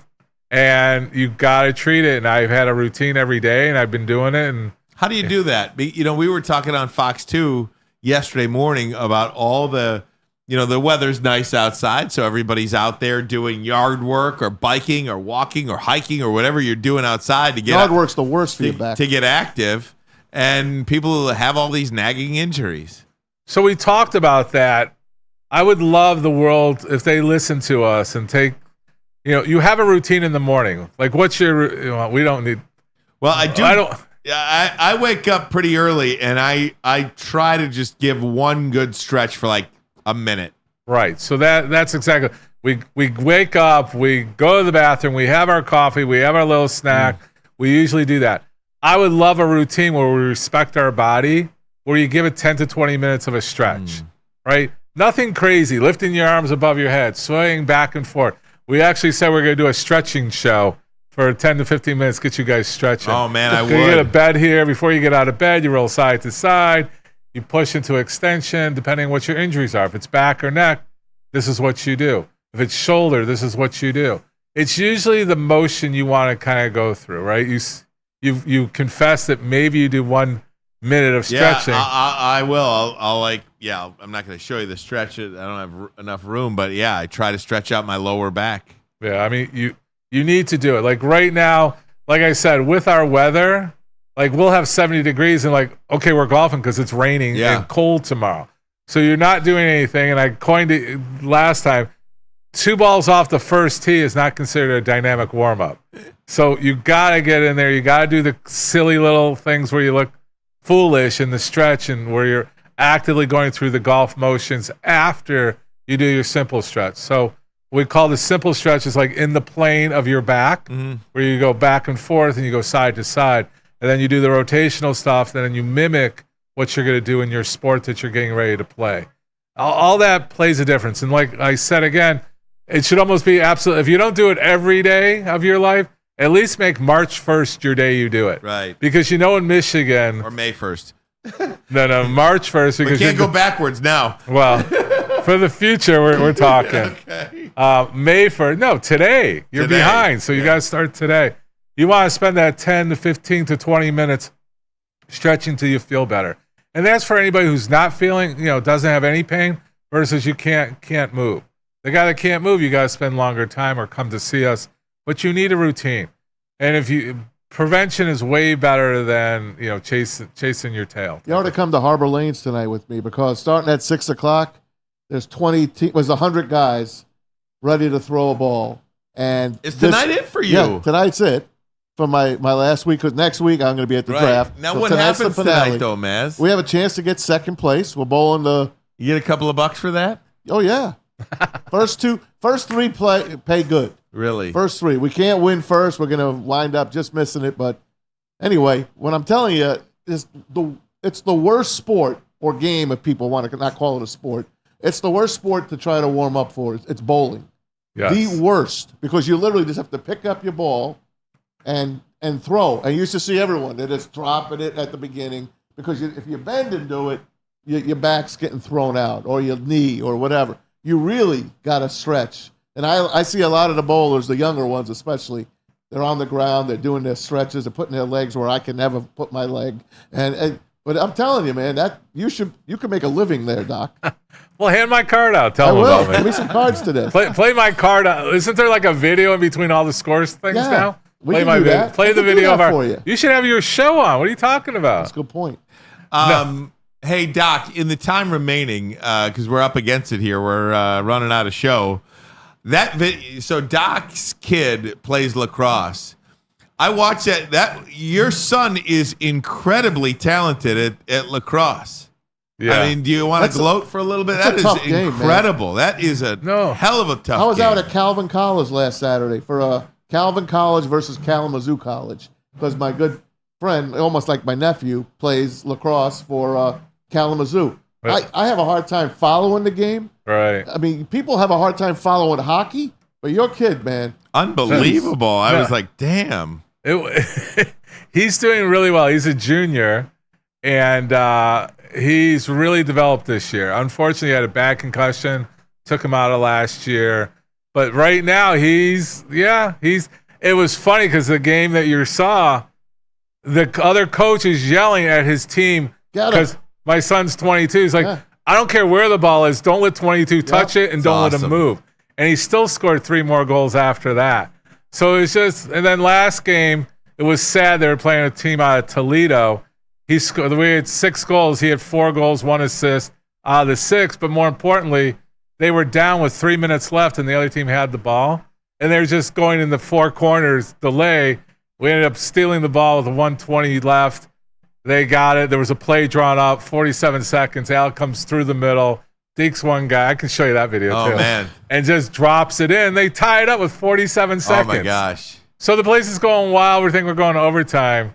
And then defense breaks down on a bad play. They scored 2.8 seconds. Oh, my gosh. To beat them. Like the Red Wings. And my son just goes down like this. He's like, what else can I do? Oh, my gosh. But it's fun. Tough game, man. They beat the living daylights out of each other. Oh, my. His arm was like this after the game.